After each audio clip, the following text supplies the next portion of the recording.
Good evening, everybody. Welcome to the Tarkov Talk Podcast, Episode 5. We have a surprise guest today. And boom, there he is, right under the Tarkov Talk logo. Everybody say hi to Gino. There he is. Last minute edition. We're happy to have him.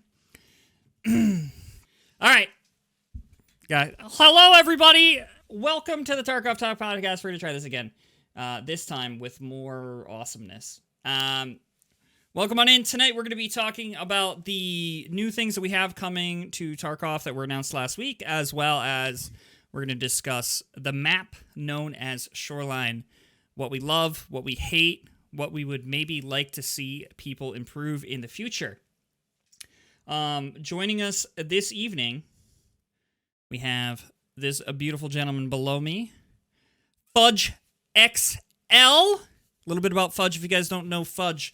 Born and raised in New Jersey. Mainly plays Escape from Tarkov. Has also been known to play CSGO, Call of Duty, and Fortnite. Played in Tarkov tourneys such as Evasion, The Hunt, Bush League, Endless Duo tourney. There's a bunch of tourneys. He likes some competitive Tarkov environment. So welcome on in, Fudge. And next to Fudge, we have Hey Bales. If you guys don't know who Hey Bales is, loves video games, primarily plays Escape from Tarkov, also enjoys party games. Has recently been caught playing Apex Legends on stream. She's very kind, awesome person to hang out with. She's very competitive though. Go spend some time. She's competitive, and we like that here.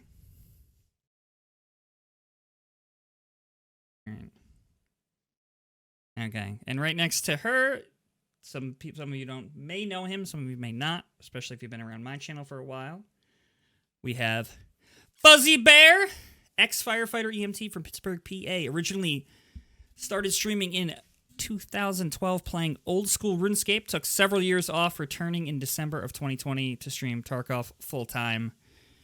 He's been playing Tarkov since 2019, played in several tournaments including Evasion, The Hunt, and Fireteam Trials. We call him the Screamer. He gets pretty loud. I guarantee at least once or twice tonight he will be loud.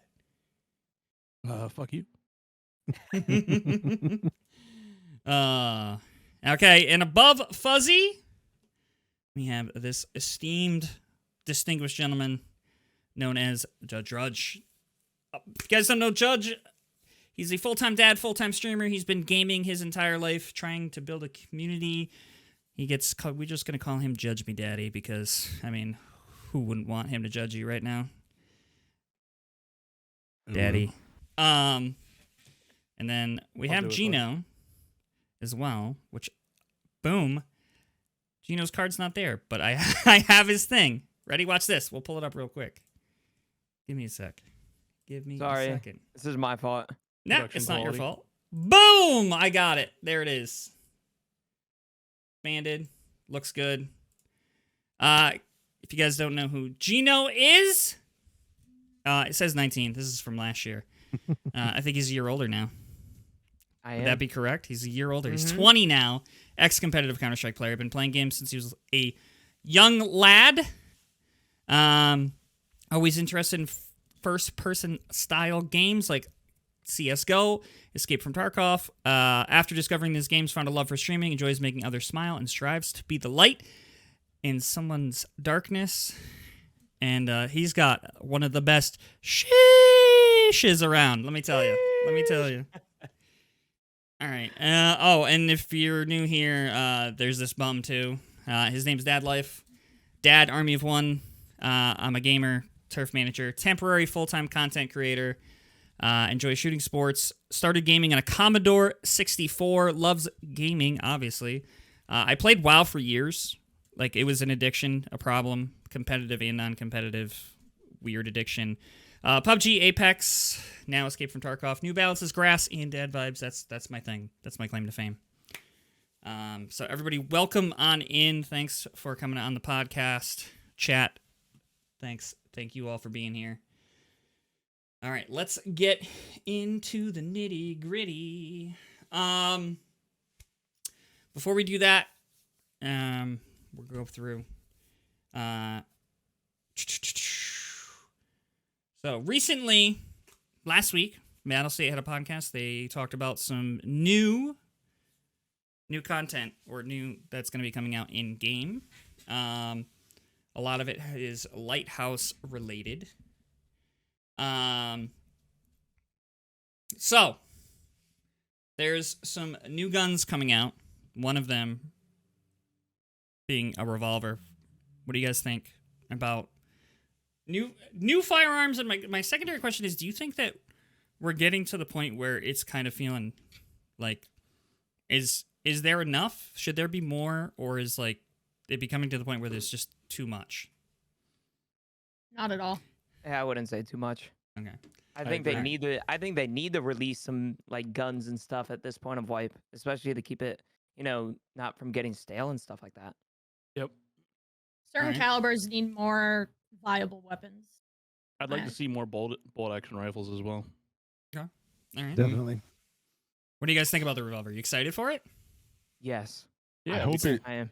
I think like it'll be a freight great train. meme gun. Exactly. It'll If be it like hits- if double it barrel hits like shotgun. a freight train, then yeah, I think it'll be dope. But if like it takes like 3 bullets and it's a 6-round mag. It I- in the video they showed of someone using it. It took I think 6 shots to kill a scav who wasn't wearing armor, but they haven't changed the penetration and damage for the bullets yet. So Yeah, I think I think that was one of the things they kind of noted was like, we need to make those adjustments. Because I think it's going to be chambered in a new round, correct? I believe it's From what I saw? 357. yeah, 357 mag. 357. Mhm. So 357 should be knocking some stuff down for sure. Definitely. It should be, and I would have to look at the specific ballistics, but it should be very similar to 45, or maybe even a little bit more than 45. I would say more. Yeah, it depends. It has to do with Didn't It's they say faster. it'd also be in multiple calibers? it's possible. I mean, they could. I mean, or they can release more revolvers. They've been really focused on after the revolver shotgun, and that went over well or worked well. I think that they feel like they can do more revolver stuff. So I agree. I feel like there could be a wider variety with all the calibers they have. They have a lot more weapons they could put in the game. My concern is, as they put stuff in, I would hope that things would be viable. Not everything's been a super viable weapon. Not that it's not been, but like Scar 17 feels pretty decent. It's got some high recoil, but like it knocks people down. The 16 kind of feels underwhelming, but is it the caliber or is it the weapon? I think it's the caliber personally, Right. Yeah, it's just I the- love the the gun bullets. personally. because so the 16 you're talking about the 5.56, Yeah. right? Yeah. Okay, so like that, the 5.56 Scar has like way less visual recoil than the M4 and the HK. So I Yep. personally think it's like the only 5.56 gun that's like semi-viable right now in like high tier, like against good like armor PvP kind of a thing. Just because Yeah. it's so much less. The visual recoil on the HK is so Hip fire machine, that gun. not a fan. Yeah. The main issue with it is the fire rate. Just because it's a lot slower of a fire rate, 5.56 is not going to be viable compared Right. to 7.62 or So the 7.62, TX 39 and 51. It's I- basically a DT MDR. Mm-hmm. Yep. It's the same gun. Right. Yeah, and I feel like if I'm gonna use, for me personally, if I'm gonna use that Scar, I'd rather use an ump with 45 AP. It does more flesh damage, and it's basically the same similar recoil pattern, with 5 less bullets. And I Range, mean, it though. doesn't have the range, Yeah, but range. like unless Max you're using it size. as like a DMR or like an ADAR, it doesn't matter. let's be real, 5.5 A1s aren't doing a whole lot of damage after Right. 75 to 100 meters anyway. So Right. So it's like, why not just use the 45 that hits a lot harder? How many times have we all had our limbs blown off by 45 FMJ or AP? Yeah. Again, similar fire rate. But yeah, I would like to see some wider variety of guns and maybe calibers, or maybe even like expand lootable ammunition. It doesn't have to be the best ammunition, but it would be nice to find like maybe some 8.56A1 on the map or something once in a while. Maybe make those guns a little bit more lootable if you're trying to run a small kit without carrying a bunch of ammo into raid with you. Thoughts? I really enjoyed the scavs having 5.5A1s with the 8Rs. I did too. And Yeah. and having M61s and Hunter Peppers and they're still there, but it's not as prevalent as it was earlier on the wipe. And I would like to see more of that, honestly. That was really nice to just, making sure you check the ammo of all the scavs that you kill, and they might have good ammo, Right. I personally haven't seen like a high tier ammo on a scav, but maybe once this wipe, and that was only 5.5A1. Mm-hmm. Found this M61 scav like yesterday. Yeah, Yeah, I've been I hearing got about it killed a by lot an- more often. I got one tap by a scav yesterday with them. It Oh, feels it's like scary. they don't terrible. have the good ammo, but they don't need it because they don't miss. And then when they have the good ammo, you're in big trouble. That's the kind of like the scale, They don't It's have the same unfair. ammo, but They don't have inertia. Yeah, I'm- I was just yeah. about to say, don't have Not inertia, fair. don't have grenade issues, like. Yeah, well, we can. I'm with you on inertia. I do think scavs should be hard though. I think think- that they should be able to hit and stuff like that. Scavs, I don't think should be hard. I think raiders and scav bosses should be hard. Right. AI I just scavs, think There's some no of the benefit AIs, if you're some of gonna the make AI them, scavs are just the Hold worst on. though. One at a if time. you're gonna make Sorry, them bud. difficult, there's no benefit to fighting them, like because they don't have shit. You know what I'm saying? So like, Mhm. what's the point in making them crazy You just good? often lose. Yeah, you lose money on the ammo. You often are delayed in what you want to do in the raid because you're having to heal, reattach don't- limbs. Yeah, I don't think they Right, should be but Tarkov. cracked. Right. I don't think they should be cracked. Like, I think that they could be tuned down a slight amount from what they are now. I honestly think they're fine if they have inertia. Like how they are right now, you have to respect them, but like 99 out of 100 times I'm not going to die. Like if I have a face shield and I'm not playing Right. stupid, but Yeah. Is that something if they that's have poss- inertia, Is that possible to implement like inertia to a scav? Like, isn't inertia basically a player-based like AI function? Isn't it one of those things that it would only like clearly inertia when you're moving around with with the gun with your character, but is that possible to put on a scav? Probably genuinely they curious. would. It would probably be different, but I think they would just have to rework the movement of the AI. Yeah. It wouldn't be the same thing as inertia, but it would have like Yeah. kind of the same effect. Okay. How about I mean, I don't know. about I'm not maybe a not- programmer, but maybe Yeah, not I- inertia, but not like the instant crouch thing that they yes, still yeah, do. Instant like- they have That's no the worst. animation. That's terrible. Yeah. Kill Or sliding, shoot kill them is twice sliding. and they just book it behind cover, like with Mhm. no slowing mechanism or anything. It doesn't have to be like Yeah. the same thing, but like a trigger where it's like you hit said scav, he can't just move around freely. Like it automatically, whatever. It takes 25% To drain off, their 50% stam off. like Right, it does for something like us. that. Yeah. I agree. Mhm. All right. Couple things they mentioned in the podcast. They said they're trying to continue to work on anti-cheat. I know this is a big. I don't want to spend too much time on this, but they did say they're continuing to try to evolve their anti-cheat. They came out yesterday, said they banned 9,000 cheaters. I think a lot of people complain about this. I see it a lot on Twitter. I see people come into I'm sure everybody sees it in their stream. If they're streaming, they see chats like, oh, I ran into a cheater the other day. I've been gaming for a long time. Cheaters exist in every game. I've never played a game that's got any sort of PvP in it where there's not a cheater. That being said, what are your guys' honest thoughts on the cheater situation? Do you think it's bad? Do you think they could maybe be trying to do more? Or do you have Yeah. an idea where maybe, there's a better report system or something like that they could put in place? Well, I'll be Gino, go. 100% real. Like, I have been playing Tarkov since October 2017, and everybody that complains on, different social medias and stuff, they are complaining about these cheaters at like certain points in the wipe. When I'm playing though, I don't notice any cheaters. I don't know if it's my servers or anything, but I feel like I don't run into cheaters as much as everybody else kind of does. I'm more so just running the cheaters in maps like labs and stuff like that. But I'm genuinely curious if it's cheating or if it's server issues, because there still is a little bit of a desync issue right? Let's say you get shot behind a wall. Your first instinct as a common player is to say, "Oh, that guy's cheating." But in reality, it could be just a desync issue.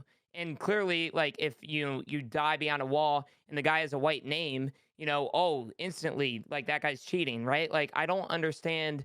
I think they should focus on like I don't think that they shouldn't focus on cheating, but I think they should also be working on some of the server issues and the other issues in the game to where it is, easily like you can easily tell if somebody's cheating or not, if that makes any sense. I agree with you 100%. I half agree because I think a lot of times, especially on the high loot maps, not necessarily Shoreline because there's a lot of running to get to the loot, but like labs interchange. I think there's probably a cheater almost every raid, but it's not aimbot cheaters. It's like loot and wall Yeah, hack radar. and radar cheaters. Yeah. Yeah. And they will steer clear of everybody and just take the loot because they know where you are. So Mhm. I think there probably are a lot of cheaters, but I honestly, like you said, it's an FPS game. Every FPS game with PvP has cheaters, and it just hurts more in Tarkov because you lose more. You don't get to just respawn. So a lot of people like are more emotionally attached when they die and are looking for any excuse kind of a thing. Yeah. I personally think cheaters is a society problem.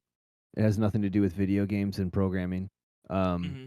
You're never going to get away with. You're never going to get rid of cheaters out of FPS games by anti-cheat.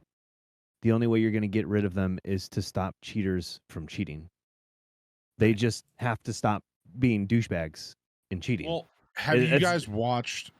I'm sorry, I didn't mean to cut you off. I thought you were done. It basically comes down to back when we were younger, obviously not you, Chino. We had this thing called LimeWire and Napster where we could download music for free illegally. And what did they do? They made it illegal. They made it it was a federal crime. And then Scared the me shit out of 'em. personally, as a good boy, I quit doing it. I was scared. I was like, they're gonna come find my ass. Yeah.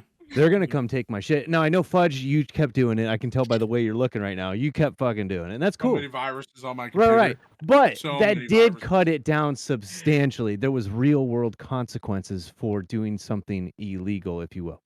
So, as a society, they need to come out and be like, "Yo, if you do that, we're gonna come to your house. We're gonna take your shit, and we're gonna give it to somebody with cancer. Well, We're a gonna take your large- whole setup."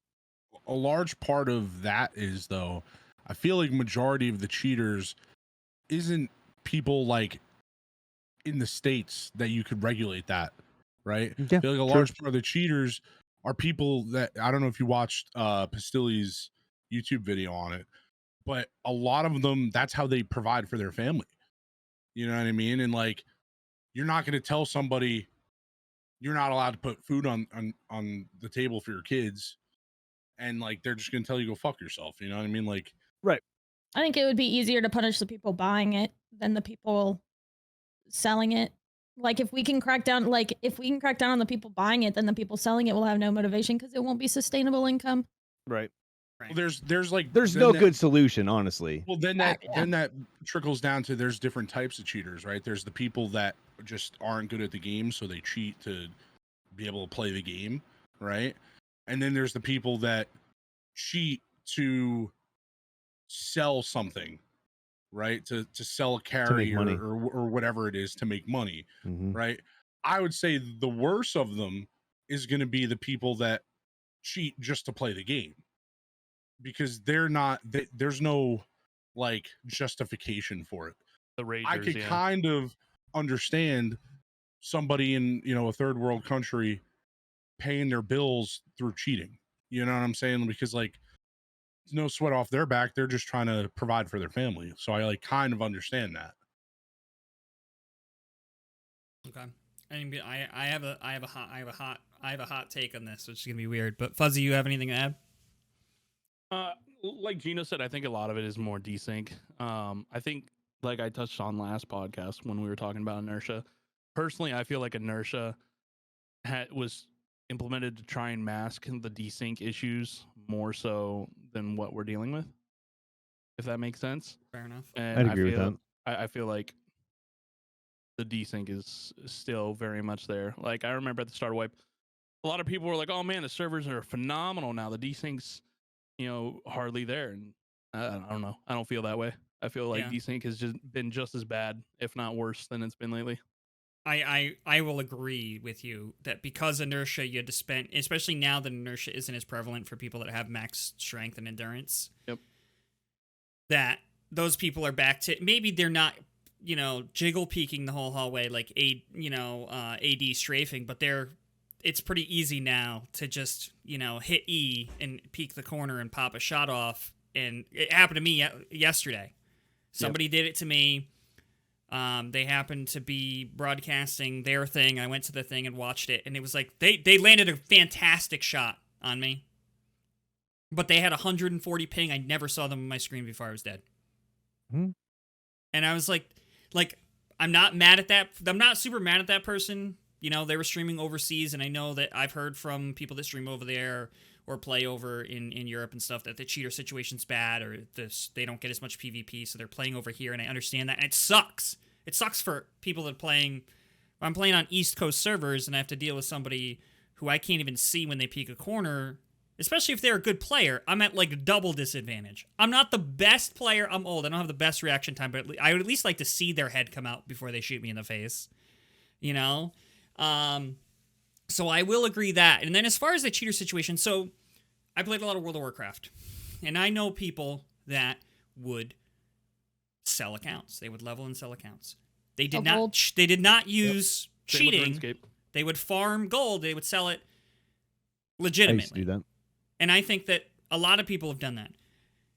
And I think that there was probably plenty of people in Tarkov that were doing it for a while until they really cracked down on a lot of the auction house stuff, and it's harder to RMT legitimately quote-unquote farmed items.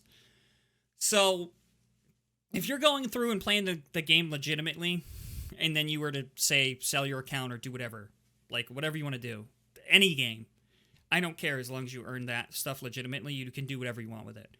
Now, if you're using bots, whatever, macros, any of that stuff to gain an advantage so you can do that, then I have a problem with that.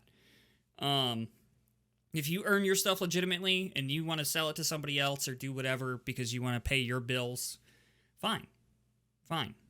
Go for it, and honestly, if you're farming that legitimately and there was nobody cheating to do it, I'll tell you right now, red cards would be worth a hell of a lot of more, USD for somebody being legit and trying to do it and feed their family than the people that are just paying for accounts to do it. That's the way I feel about it. I mean, I think they're doing as good of a job as they can with what we know. I don't know what the inner workings of their game company is compared to somebody like Activision that's got thousands of employees. Obviously they don't. But how many employees do they have? How many are working on anti-cheat? Are they third-partying that out? I don't know. But I would say, compared to, this is my fourth full wipe. And I started at the end of a wipe, and I remember going on reserve when I was, level 10, and almost 50% of the time I'd spawn in the reserve, I'd be running across Hermetic, and I'd get shot by somebody from Dome. Every time. One shot in the head. Half of my raids. So it has gotten a lot better. I know people's memories are short. They forget how bad it was at one point. So it has gotten better. I will say that. What do you guys think about BattleEye? I'm sorry to cut you off. Yeah. But I feel like BattleEye is a lot of the issue. I feel like if they went with a different kind of cheat software, if maybe even like a Valorant kind of situation. So they can't go with a Valorant thing because Riot owns that technology. But couldn't they do something? They do something similar? A private, right? Private, what is it? What is Valorant's like? Isn't it Vanguard? Vanguard. Yeah, isn't that something where when you launch the game, it's on your PC for that entire? You have to. It has to start when you start your PC. If you turn it off, you have to restart your whole PC. So many people get pissy about it. But in my eyes, if you don't have anything to hide, then why the fuck do you care? Exactly. But it's a minor inconvenience to not have cheaters in your game. Exactly. Correct me if I'm wrong. I've never played Valorant, but it's literally the best anti-cheat. There's very small amount of I've literally never run into a cheater in Valorant. The problem with the problem with that is, I don't know if you guys remember when Valorant first came out, people were like kind of freaking out because if somebody hacks their servers, it's like very much integrated into your computer. Like, and if you have any personal information, they get hacked, that stuff is accessible. You know what I'm saying? So a lot of people were very hesitant to download the game just because of how intrusive the anti-cheat is into your PC. It's not just going to detect cheats. It has access to basically your whole computer. But Right. at Yeah. that point, how many I think people they've have- worked on a lot of that. It was very intrusive to the point where if you were playing other games sometimes, it wouldn't let you play Valorant because it'd be like you're running a game that they thought was suspect as being Yeah. a cheat. And you'd be like, no, I'm just trying to play PUBG for Christ's sakes. It'd be like, nope, no, you cannot play Valorant. And you're like, why? It was I just also because think- at you're that point, how playing many something people else. have, Facebook, Twitter, Yeah. YouTube, Oh, for sure. Exactly what I was about to shit, just say, but TikTok, You have Yeah, a that- phone. on all of our phones or Yeah, computers, even. yeah. Like, I don't want the everybody government here. to know where I am. Do you own a phone? Yeah, Yeah. exactly. Well, and I also think Riot can get away with it because of how big of a company they are, and their personal like cybersecurity is probably a lot Oh, more yeah. in depth than Battle State's. Yeah. Whereas I could see if Mhm. Battle State did it, it would be a lot easier. Like I know nothing about hacking cybersecurity, but I just based on sizes and resources, I imagine Riot has a much more in depth protection than Battle State would be able to provide. I am Right. no expert, but I'm pretty sure the smaller, the easier it is to protect. Really? Well, look at how many huge banks got hacked. Yeah. I will You say would this, think though. those would never get hacked. Riot owns their own servers. I can send a message out to a friend that I would know, but Yeah. I'd be down. I I'd be feel like down to smaller would be figure it out. easier. Yeah. But- But Riot does own their own servers. They're not using like Amazon web servers or anything like that. They own their own servers. So they can protect their own servers. They're not sharing servers with anybody else. Right. So there's also that factor. Was Love there- to see Battlestate do that too. Wait, Battle State doesn't own their No, servers? No, they use they, like, rent, almost yeah. tons of games rent web services.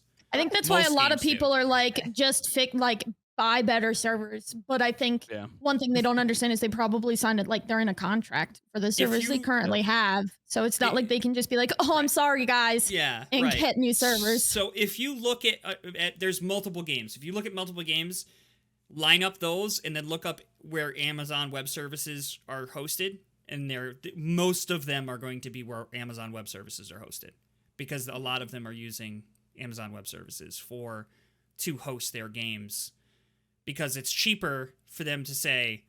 I mean, you got to think of building a server. You don't have to know a lot about PCs, but you're filling a giant room with PCs in a specific location to service, quote unquote, that location. Amazon has them all over the world. If you're a small company like Battle State, how much money can you invest in, West Coast, Central America, Central US, East Coast servers, Canadian servers? Like, that's rent, the web services, people to upkeep all those. No, just pay Amazon the rental fee and just send it. And there's a bunch of other games, indie games and everything. They're all run on the same thing. Yeah. Didn't Battlestate make like $50-something million last year? Well, then there's also the conspiracy of we're not banning our hackers so they can buy more but copies. yeah, of that's- I don't even want to. Um, We're not even but- going down that road. We're not even going down that road. It's a Uh, logical thought, but I don't think that's what's happening. Yeah. I think exactly. Nikita has enough self-respect to Right. do that. Nikita, Yeah, everyone's he just seems like a very genuine person who wants to Right. make a good game. I mean, And- when the game goes on sale, are there people, and we're gonna say hackers, that buy new accounts? And by hackers, I'm gonna say the ones that Fudge talked about before, the ones that are like, I lost my game, well, now I can buy another one and I can run cheats again because I just want to be better than other people. It's probably not your RMT type people that are trying to like sell carry runs or sell accounts or whatever it is that they're trying to do. I feel Not like the that I was RMT trying- guys are what Haybells was talking about. The people that you never see, Right. that get all the loot and they just leave. Yeah. Not exactly. that I was trying to like say that that's okay, but like the people that buy cheats just to cheat because that's how they want to play the game. Right. Fuck those people. Those are the people ones that are buying. like- Those are the ones that are buying accounts when they go on sale. Yeah. The other people are making money, so it's an investment. They know it's a loss that they're going to lose their account after whatever, a week or two, or It's 2 like days gas. or whatever it is. Yep. So they announced repair kits during podcast last week. What are you guys' thoughts on repair kits? They didn't really go in a super in depth on how they're going to work and what everything's going to be about them. From what I grasped during the podcast, because it was short. But who wants to go first? Who wants to talk about I'll go. repair kits? I don't see me using them. Unless they do something drastic where gun durability and armor durability just drastically changes where it degrades so much quicker, I Mhm. don't see me using them. I would use them if you could take them into raid. Because I don't think they said whether you could do that or not. They're If 12 you- slots. If 12? you could Yeah, 12. they're fucking massive. They're And 6 super by heavy. 2. Aren't they like 15 kilograms? I think that's what it was. So keep going, Fudge. I'll go after him. I was just say, if I'm running like an armor that, say, like a Corund, right, where you get into one fight and it's basically chalked. I mean, it's a good armor when it's full, but you get into one fight and it's chalked. I would say using a repair kit would be dope if I could use it in raid. If it's only something that's like in your stash and it's just like a cheaper way to repair something than using a trader, I don't see the point in it. Okay, so hear me out. You've got the Zambralo armor. I know most of you guys don't use it, but you guys know how expensive it is to repair it. You use your repair kit, it doesn't cost you 350K. Yeah. You do the slick, it doesn't cost you 350K. It's also 4x2. Sorry, I don't think it's 6x2. Oh. I think it's gonna be cool if it repairs your gun to max durability. Yeah. It repairs Right. your armor to max durability. That would be Right. cool. I think that's cool. If that's what it's gonna do, I think that's what it's gonna do personally. Or almost max durability. Not like I Close. repaired Worth my it. I repaired my ceramic and I got 70%. You put of my all brand durability new back. ceramic plates in with Right. your repair kit that has Right. ceramic plates Right. that and are it supposed to be. I don't know if you guys remember, but they were supposed to put in interchangeable little plates. plates. Yep. So maybe this is the first integration to that. That's kind of where my mind went with it. How many uses on the repair kit? I think the repair kit's got durability. It replaces does. durability on armor. I So believe it's it going to was 2K if subtract I the remember right. durability It from starts your with kit. 2K, Yeah. and then it'll be like a grizzly like kind of a thing. Mhm. Right. So I can see a meta forming where like you take it into labs and drop it at spawn, and then you go and Yeah. run. You go and run and fight, and if your slick gets like below 50%, you go back and do it like you would do a surgery before you take the next fight. Yeah. I think that'd be really cool too. When they talk about like having all of the maps connected, that might be something you would bring into raid with you too.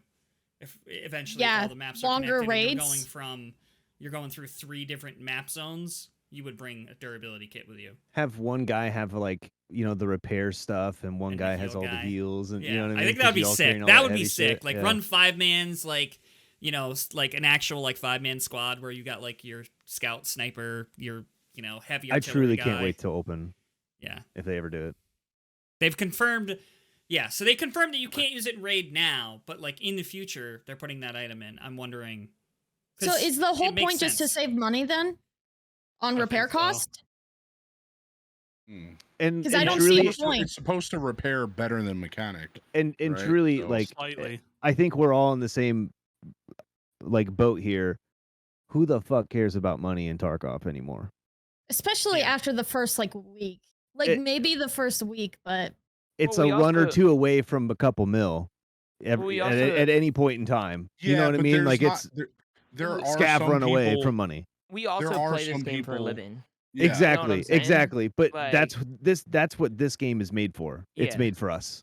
But I also Mm, believe that we should cater a little bit towards the people that do have 9-to-5 jobs. Because I would 100% agree. I would say that the majority, not the majority, I would say like 60% of the Tarkov player base is probably a 9-to-5 worker or somebody who's a hard worker, right? Like that's why we don't see like realistically like games like Valorant that you see that their player base is a lot younger. I feel like the Tarkov player base is a lot older compared to most games, and I would assume that's because majority of them like the hardcore aspect, and they like the ability to kind of like have all these personalizations, if that makes sense, and what they like to do, I guess. I think we're the minority too, compared to when you think about like the levels you run into in game and like the names and stuff. Like I would say streamers and content creators are probably the minority of the player base. Oh, I 100%. 100% agree. I agree. And the funny thing is so I've been playing. I bought a standard account. I've been playing my son. And even for him, and he's got like 15 hours under his belt, and he's 12 and a half. He's even figured out how to make money at this point. It's not that hard. Like, he'll be like down bad, and he's like, Dad, do you want to play? And I'm like, I'm busy doing something. He's like, well, I'm gonna run some scav runs, go make some money. Exactly. You know, like a 12-year-old can figure that out. Anybody can figure that out. The implementation of scav karma, in my opinion, made money in this game pointless. I agree. Because people don't kill each other on scav runs anymore. And it is literally the easiest thing in the world to go into reserve, go into interchange, go into customs, and literally grab everything you can. It doesn't matter what it is. If you have a full backpack and you come out, you got 100K, 200K, no matter what. Yeah, right. I'm gonna add on to that. I think ever since they took away found and raid gear when you killed somebody, I understand RMT, but PvP I truly believe is kind of pointless right now. Like it's been that way for like, 3 months.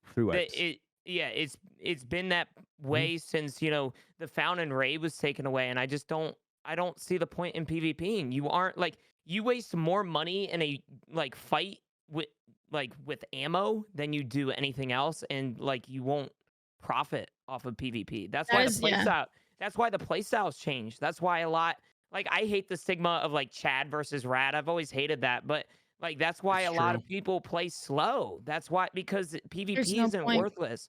There's no point in pushing into dorms and taking out that 4-man. It's might as well just go to extract, right? On my hardcore account, if I can let someone go by me if I'm going the other way, 9 times out of 10 I will. Just because there is no besides the gear that he is currently wearing, or maybe the loot that he has, there is no point in me in trying to engage someone in the game unless it's for a task. And I agree 100%. They need to do something to make it important, to make it worthwhile to do PvP, because in my opinion, the PvP in Tarkov is some of the best in gaming. It's just that's what makes it the game so special and unique. 100%. So I'm gonna brainstorm with that. What if they made dog tags worth like a lot more? Then you have big teams going in and factory killing each other, and you kill each other and you get out. Yeah. And then like there's always someone that's going to take advantage of something that you do to try to fix something. Yeah. And with PvP, I don't think there is a true good fix without making all the other problems worse. Well, what if they did dog tags, but if it was somebody that you queued in with, it was everything was found in raid was somebody you queued in with, and then it wasn't found in raid. I like that. I queue in with you, Judge, and I pick up your dog tag. It's worth like nothing. They can do it with the tasks. Why couldn't they do it with the dog tags? I love it. I've always had the idea of like when you buy something instantly off of a trader, that first raid you go into it's going to be found in raid, and then it will be found in raid for the other players. If you like, let's say I buy a TV 110 and then I go into a raid and somebody kills me, that is now found in raid. However, when they take it back to their stash and like if they go back in with that TV 110, that is no longer found in raid. I think the first raid after they get it from the trader should be found in raid, so it makes it somewhat worthwhile, if that makes sense. Well, you would have to implement what we were talking about with the dog tags just now, to where your teammates, if they took it out, it wasn't found in raid. But that's a brilliant idea. Well, I love that idea. Well, I mean more so if you're in a group, it's not found in raid. Like they have to be able to make some sort of. They do it for the tasks, right? Like, why couldn't they do it for the gear? Yeah, exactly. Yeah. Here's my question then. So if by that logic, which I like that idea, the lighthouse in-game trader, in raid trader, anything you get off of them, that should be found in raid, right? Because 100%. You're legitimately finding it in raid. 100%. If the in-game trader stuff isn't found in raid, I'm gonna be really upset because it's literally the in-game Yeah, it would make trader. no sense. No way. No It has way. to be. It has to be. Yeah. My idea's always been, like if I bring in, no matter how many times I've used it, and that might be too much. Gina's idea might be better, but like gear that I am bringing into the raid, if I kill somebody, I should be able to sell their stuff. I think. Not if I take it, like now my teammates couldn't do that. And then if I take it back in and use it, it's no longer found in raid for me. But if somebody kills me, it's found in raid for them. That makes sense. That's not a bad. That's a good idea too. I think it might be a little bit harder for them to code. Oh, But probably. yeah, like I don't know so anything a about scav that. can't walk up on a bot on like 6 PMCs that just battled it out, pick up the rest of the stuff, run out of raid, and sell it for millions, and be like, Right. we found a bunch of dead guys. And they didn't Yeah, have but enough I bags. think where the issue lies with that is what's to stop, let's say Dad Life, you need money, right? And you and I put on single server, go into whatever map, and we queue in at the same time where we're not on the same team, but we're kind of on the same team, to stop Very you easy from to do just in telling me to, factory. you know what I'm saying? Like, I feel like that's probably why that they do it that way, because it would just make it too easy for people to trade stuff to be able to make money. yeah, That's but true. every game has that problem, and it's not a Yeah. reliable thing. But can't Right. you do that now with VoIP anyway? And be like, hey man, I really need this, and I have a LEDX. Do you want to like? Right. Can you just do that now with non-gear? Yeah. Yeah, you can. Yeah, for but sure. then you have to add the whole like trust factor into it. I'm talking more so like if we're in a Discord call and I'm like, hey, you need rubles, let's load into raid together. I'll drop you all this shit. Well, and that's then what you I'm sell saying. it. Like, it mean- wouldn't be, like, it would be the same thing with the dog tags from your team. It doesn't, like, if you're in a group, you can't Well, just trade it. He's So saying here's the avoid thing, the hey group. Bales. I had my entire insomnia task done in factory at nighttime with people from my stream. I was like, hey, I'm on Chicago servers, That's come on true. in. And It's very literally easy. every single raid, not one single person that wasn't supposed to be in that raid got in that raid. We got it done in like 7 raids.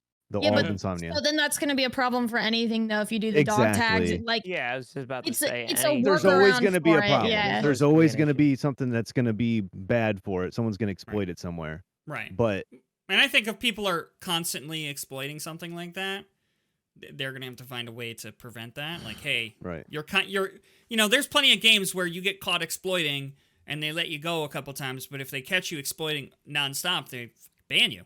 It would make just- cheating easier, too. If you could just kill somebody and be like, now I have their gear, let me go sell it. Like, hmm Right. Make I By think the way, feel we like it'd make it we played easier. Marco Polo in factory. That's what we were Yeah.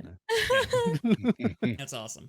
But yeah, I think that I feel like the dog tag thing would be the only kind of way to avoid it, because it would be like a flat rate, not like I'm gonna load up with the best stuff and bring it in. I think it would be like a flat rate thing, but make it a little bit more rewarding.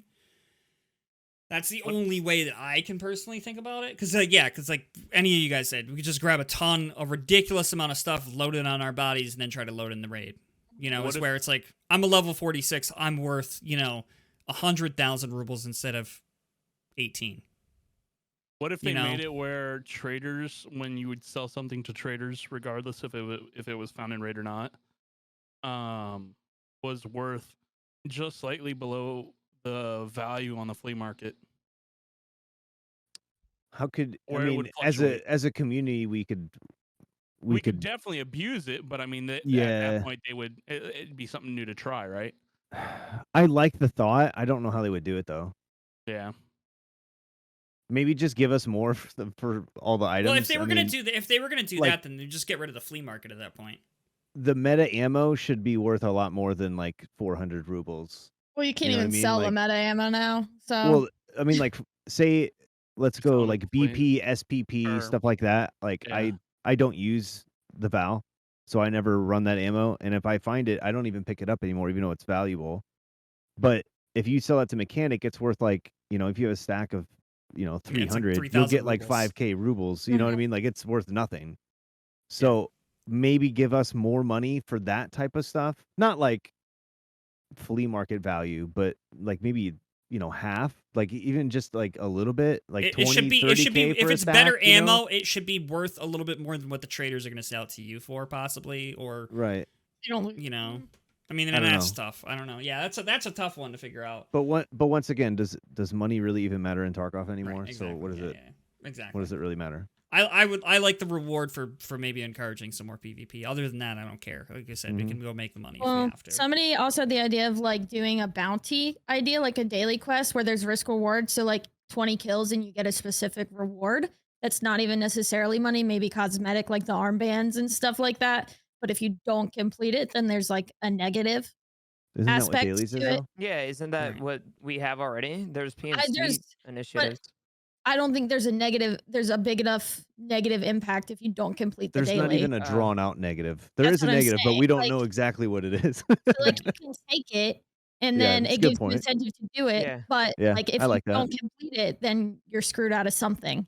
Right. And you go to but I jail think and that you the can't play problem Tarkov is for a day. when You you have talk to about pay a fine or something. right. I don't but know. I think that creates a huge penalty for like when you talk about like what the majority of the player base is.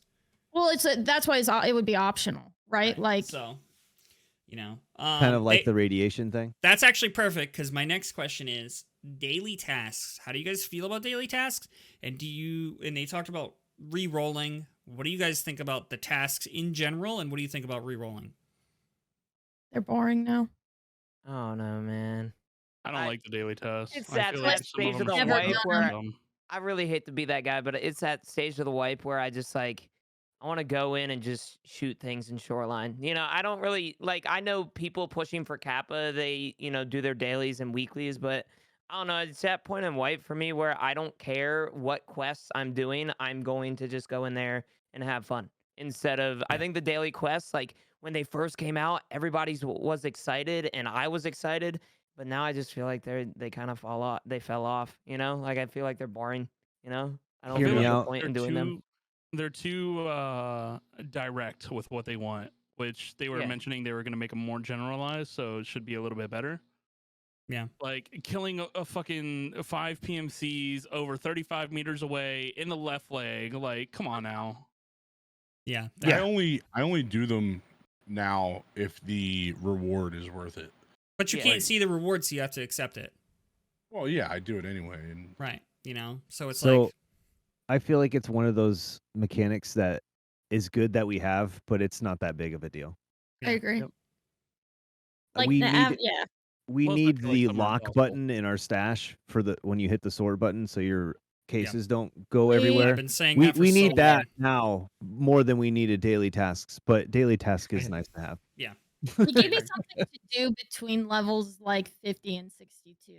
Like it was like I could log on and I knew it was worth it for the experience and it Right. gave me an objective for the day. But now personally that I have Kappa, like if it's a task that seems kind of fun and I was gonna go to that map anyway, sure. But like it's not it's all right. It's fine. It's a really good implementation when you have Kappa at level 62 versus no restriction. Because then you have basically a daily thing that you can do and a weekly thing that you can work on and get some XP. Right. And For it, your it, grind. it kind of prolongs that yeah, but I that feel like longing for the game. now that I have Kappa, I feel like there's no point for me to do any tasks. Okay. Same. Like, There isn't. You've Idea. beaten the game. I've said this before. I've said this way before. I said this like 3 wipes ago.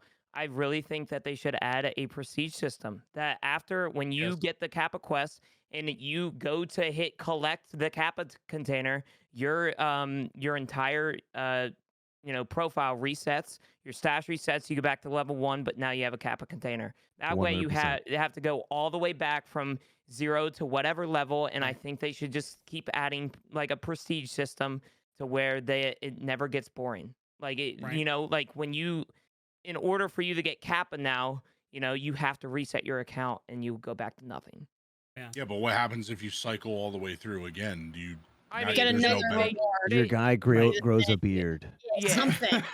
Yeah, something. You have a gotta super implement long something after beard. that, but Right. I always Only thought thing- about cosmetics that are like character wide, like similar to the Kibble arm or the armbands and stuff, but Yep. they should add Right. some cosmetics or something that when you do prestige, you Right. get, Sturman's coat or Could- something. You know yeah, what I'm it could be saying? like, just I'm something right that- there with you, Gino. That's about that's something exactly like- what should happen.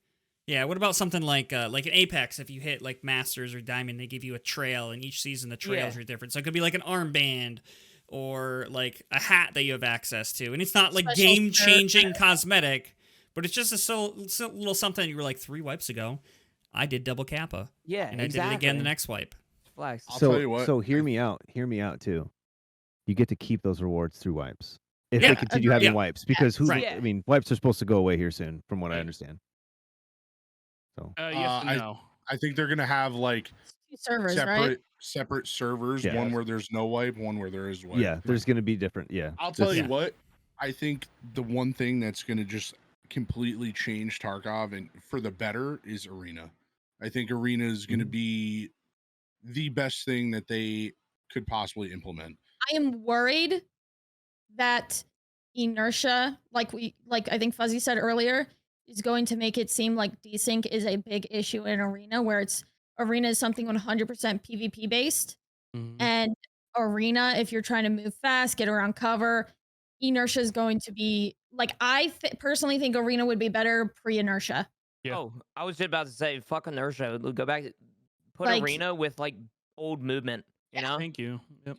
Yeah. And it would be perfect. I would love it, and I 100% agree. Everybody who wants to PvP and bitch about inertia and the strength and all that, go play Arena, have a rank system like Apex, like Dad Life was saying, something where you can show off. That's fine. But if it's got inertia in it still, there's no point in my eyes. Yeah. Yep, I kind of agree. And the only thing Um, I've actually only heard about them talk with Arena, like, have they even confirmed PvP? Like, I've heard them talk about going into Arena with your buddies and fighting like waves of bosses. That's the only thing I've heard of. No, mind. I think it's zombies mode, Zombies. dude. Yeah, that seems like zombies. That's no, not. I think Arena is gonna be like team deathmatch. Yeah. Like you queue in with 4, I queue in with 4, or however many, and there's like squads, and you just What's go that at each game other. that came out that Battle State's sister company did? That's basically Tarkov, but Ops, something like that. Yeah. Spec Ops. Spec It'd be like Ops. that, Yeah. That would be but like, pretty but like better. And You know, that game's fun. I don't know if you Yeah. guys played that. That game is I did. actually very, very fun. And I think it's if they put that game and called it Arena, I'd low-key be happy. Just add a rank system and I think I'd you'd kill Call of Duty. Sorry for cutting you off. oh, No, dude, nothing's I gonna- 100% agree. I think that would kill Call of Duty. Nothing's gonna kill Call of Duty. I think Nothing Battle would State's kill not Call of big Duty, enough of too. a company. I think we're saying kill very respectably, because a lot of people think that, also use the word like dead with Fortnite. Clearly Fortnite's not Yeah, dead, but it's one of those things Yeah. that is just like They'd put a chip in it. would. Yeah, They'd put a chip in the player base. I look at it like this. I don't think there are many casual Tarkov players in retrospect to like there are casual Call of Duty players. Like I have friends that they will play for 2 hours on the weekend and that's it for Mhm. Call of Duty. You don't have a lot of that with Tarkov. I know there's your casual Tarkov players, but like even those casual players are still kind of like grinding the game. I look think- at I feel Look like a at lot of that is YouTube. because people haven't heard of Tarkov yet.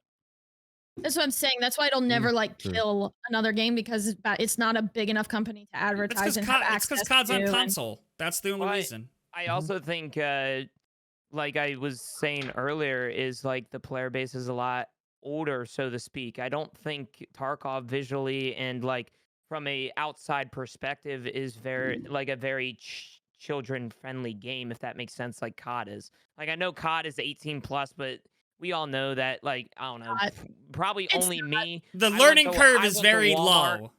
I went to Walmart and had my mom sign the sheet or whatever to get COD, bro. Like that was just me. You know what I'm saying? But Is it's that, one is of that how those you got things where- Tarkov too? Yeah. Nice. Tarkov technically doesn't have is unrated still, so because it's a beta Fair. forever. there was a thing on Um, Twitch though, where you like if you were below 18 and played it on Twitch, you got in trouble. Oh, really? There was a Fortnite pro that got a temporary like suspension because he was What? like 15 and played Tarkov on stream.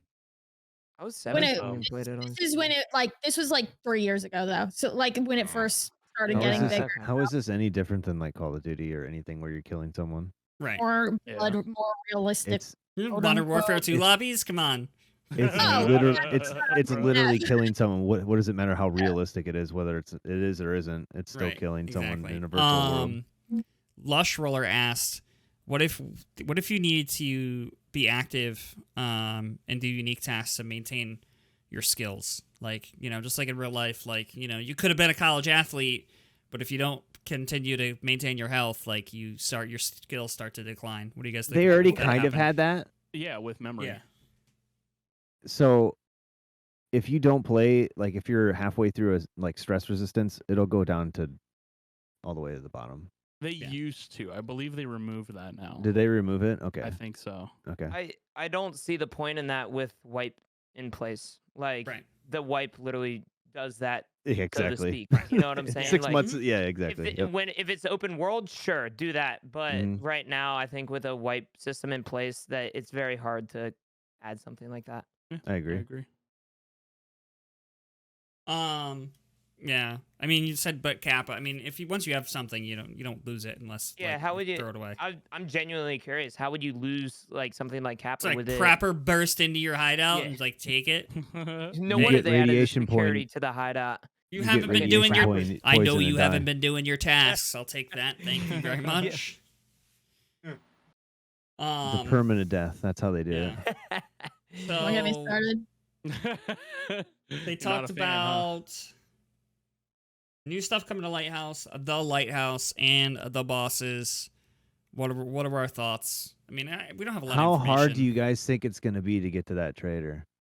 Oh, it's going to be impossible because you have It's to going to deal be with the scav boss, and then you're going to have to deal with the player scavs, and then you're going to have to deal with, PMCs. It's going to be ridiculous. Well, I think from what I grenade heard, the launchers, scav- snipers. Right. It's Well, from what I heard, the scab boss is going to be friendly unless you attack the trader. all 3 of them. So What's those that? 3 are going to be at water treatment, is from what everybody's gathering. So and then there's Oh, a they 4th just- one that hangs Yeah, out because with the they're trader. rogue, right? Rogue.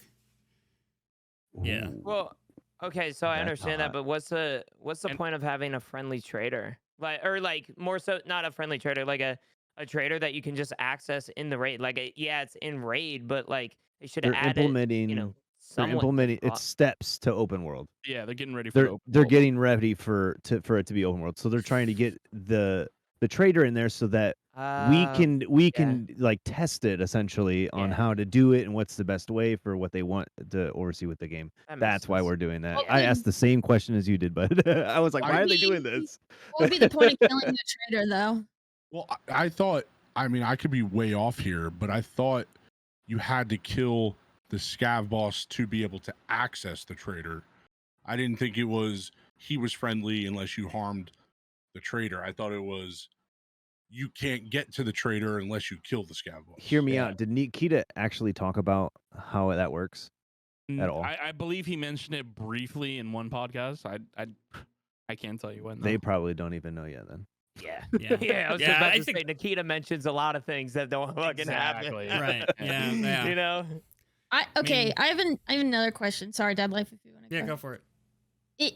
If the current way that bears and USEC work on Lighthouse are implemented against the scav bosses, there will literally be zero benefit. Like there will be no bears unless you're like I don't understand. Like there will be bears, but it'll be even more impossible. They won't get to use that part of the game. I feel like if there's Right. 3 scav bosses that immediately aggro you when you get within 250 meters, like you won't. Mm. I don't know how they're gonna do it. But the grenade launcher scares me. That's what I say. Same. I pray Yeah. it's not lootable. I If pray it's for lootable, real. Make it's it gonna like be bad. Tagilla's hammer. Make it like Tagilla's Yeah. hammer. So He it's- has it, It's but gotta you be. can't There's take no it. way. There's Right. no way they're gonna put in a round drum grenade launcher into the game. Yeah. Did no they way. talk Do they? about all 3 of the bosses spawning at the same time? Oh, I wonder didn't if even they're gonna think They didn't about really that. talk about them spawning at all. They were just I just kind of like assumed I because thought the that was the bosses. plan, right? I just kind of assumed they were always just gonna be there. yeah, because that's what he said on Streets that there would be like when they did 4 the bosses E3 kind of Yeah. whatever showcase. He said there would be multiple bosses at the same time. So I just kind of assumed.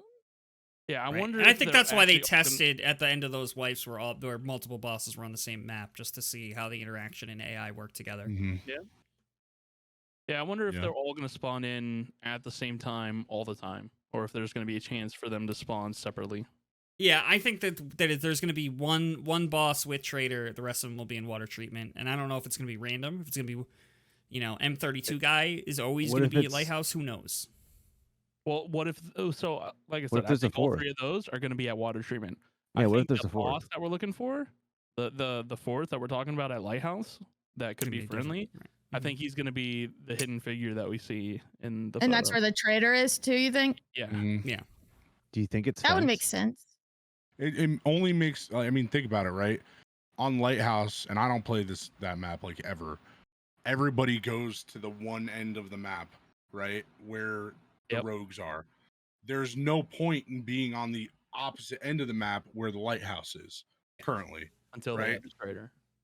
So now It's it's gonna going to spread it make out. the map a little bit more even than like lopsided, even though they're Right. also expanding. Right, and so- depending on what it's probably not going to be like, hey, we just opened this path, the lighthouse. I'm assuming there's going to be other things, other points of interest, maybe not huge points of interest, but small points of interest that I would assume are going to get added as well. Definitely. You know? I have somebody saying that the scav boss might have a key card that you need to kill him to get to access the place where the trader is. That would be interesting. Yeah. But I But feel that would like there only could make be it a one person bitch per in- raid could get. Exactly. Or, well, it could be a door. Like you unlock then the you- door and your party can get in. And then the You could door buy is out just the unlocked. flea. Well, Right. you would have, yeah.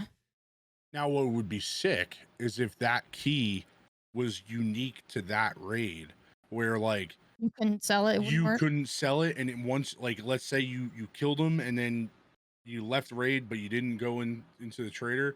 That key is now useless. You're gonna need to give me at least an hour and a half raid Mhm. if you're Yeah. gonna say that.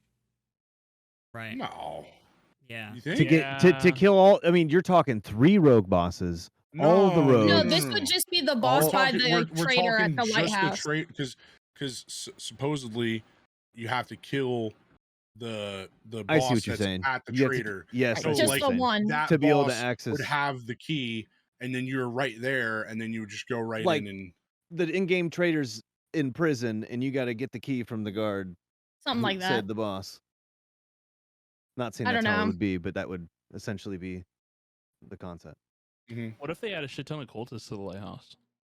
And that's I like, would love his cultists guards. on lighthouse.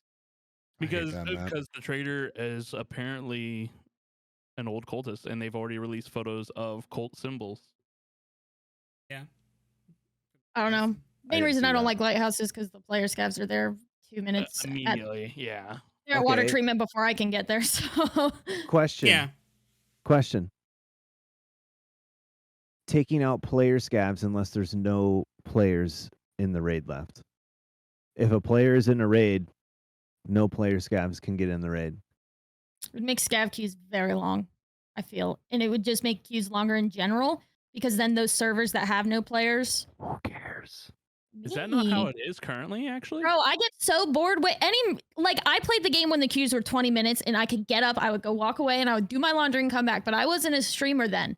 Now, like, I don't know, maybe I'm just a goldfish and I have no attention span, but any queue longer than 5 minutes, I'm like, Nikita, what is going on? Get me into the game. Okay. I wasn't talking about queue times. I was talking about scav queue times. Who Oh, cares? I think it would make all queue times longer because then those servers that would have been free for a new raid are now occupied by scav players. They're already occupied by scav players now. Yeah, Right, but I think But there'd then be a it would be big taken out of the picture. queue. There'd be like, I'm queued for scav, so there'd be a bunch of people in the queue, and it could affect load times for everybody. Okay, hear me out. Take player scabs out of the game. no. I hate player It's scabs. such. Yeah, I do too, but it's such a pivotal part of the game. You can. I agree. I don't think they could take it out now. No, I don't think they but could, and I don't think they should. I just, I I always would bring be it up. okay with it, but I'd be okay with I it don't too. think they should. Yeah, I mean, they could maybe queue it to the point where like there's only like if the cap is 12 players, you don't get in until there's 5 or less left in it, I think it should Something be a like that. time-based thing. or time based, whatever. I mean, It could be like an if then, like if there's less than 4 PMCs, let scavs in, or if it's 20 minutes or 30 minutes in a raid, whichever comes first, and then Well, you they let said- scavs in. They said that the lore is often like involved with some of those time limits, and they were saying that Lighthouse is one of the only maps, and they're testing this out or something like that, that the locals are there before the players, so that's why the player scavs are often there.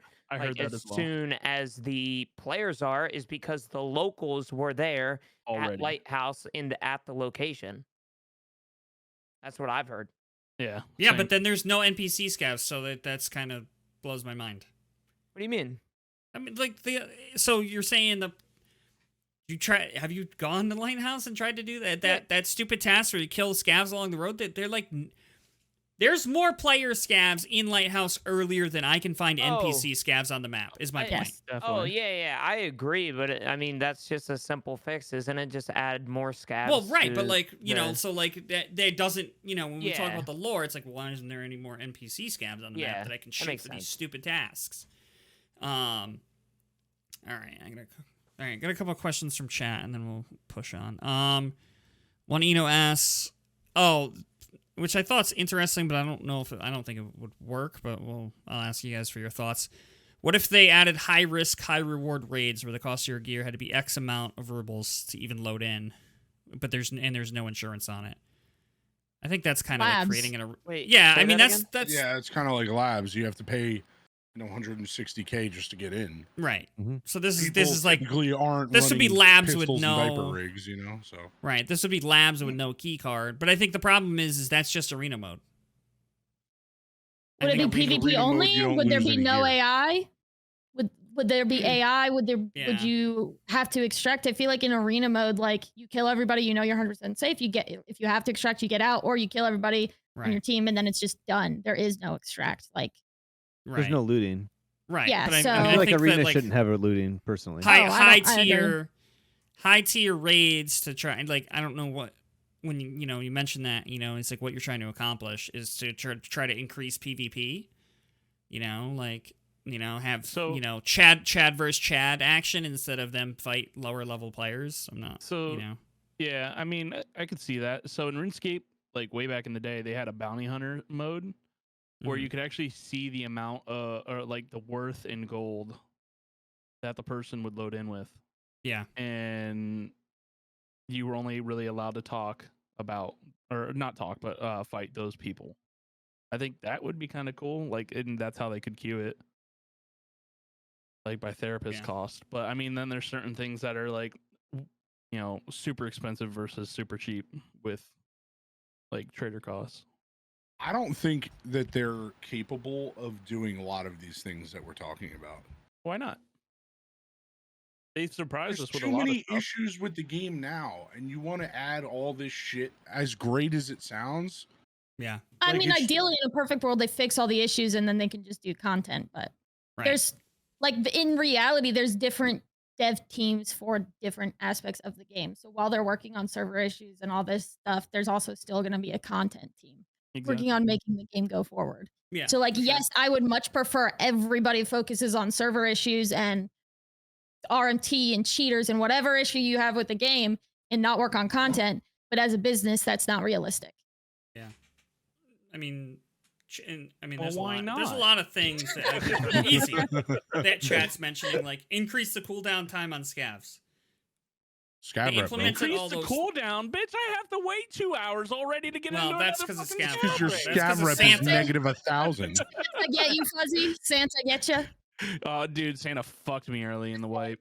Same. You mean you fucked Santa and now you're Yeah. paying for it? I'm Yeah. sorry. When people are like, my scav karma's bad, I'm like, that's your own fault. They're like, no, Santa Claus. I'm like, you killed him. He doesn't shoot you. I You didn't killed know him. if you would pick up my backpack if I dropped it. Okay, Right? You picked up your whole backpack? you picked up my whole ass backpack. I have to kill him. Yeah, but you Fucking still way. killed him like 4 times. Where is Okay, You still Nicholas, killed if him 4 he's times. running, if he's running at you down a hallway and Yeah. you're in 301, Hey, of course no. I'm gonna shoot. No. You I don't was I want to agree. I I agree shot with hay Santa bales. 5 times. I shot Santa 5 times and I killed him once. Every other time I ran away from that motherfucker. All right, he just kept going. All right, Listen. I jumped off a balcony to get away from Santa. Okay, just get I away was from working him. on Eagle Eye at the time with the fucking Reap and M1A. And I would go in at Oh. nighttime, and Santa looks like a very fucking juicy PMC early in wipe. All right. He fucked me. Yeah. But as it That's goes, actually I mean, that's hilarious. just There is how no it goes, though. You know. I'll tell you what. That's It's how like it I goes. didn't mind it that much. I I like had it was funny. I had so much fun trying to be Santa. Mhm. Like I dressed like Santa, and Mhm. then like I had PMCs walking towards me, like I was gonna give them shit, and then there was an AI scav started shooting at me and blew my cover, and then I died, and it was fucking toxic. You know how The great best- it was to tell my son I killed Santa? Okay, Wow. It's okay. All right. Anyway. Terrible, man. No, so Wow. before we move on, my best Santa experience was I was playing with Atlas, who we've had in the podcast before, and we ran into a random PMC, and he voiced him and said, "Hey, bud, are you cool?" And the guy was like, "I'm cool." He goes, "Cool. Well, we need you to do this. If you want to be part of our gang, you got to shoot Santa." Because Oh. Atlas had accidentally shot Santa, and he didn't want to get the negative karma. So this guy, he convinced this guy to kill Santa. Atlas killed him and ended up leaving the raid with more karma than he went in with, even though he had accidentally shot Santa. That was He a great convinced TikTok. this guy to kill Santa. And it was the best. And he was like, "I can't believe you just killed Santa." Blasted the dude. We all had a good laugh. We all got out. He was like, "Hey, you got to kill Santa if you want to be part of our crew." Guy does it. "I can't believe you would kill Santa."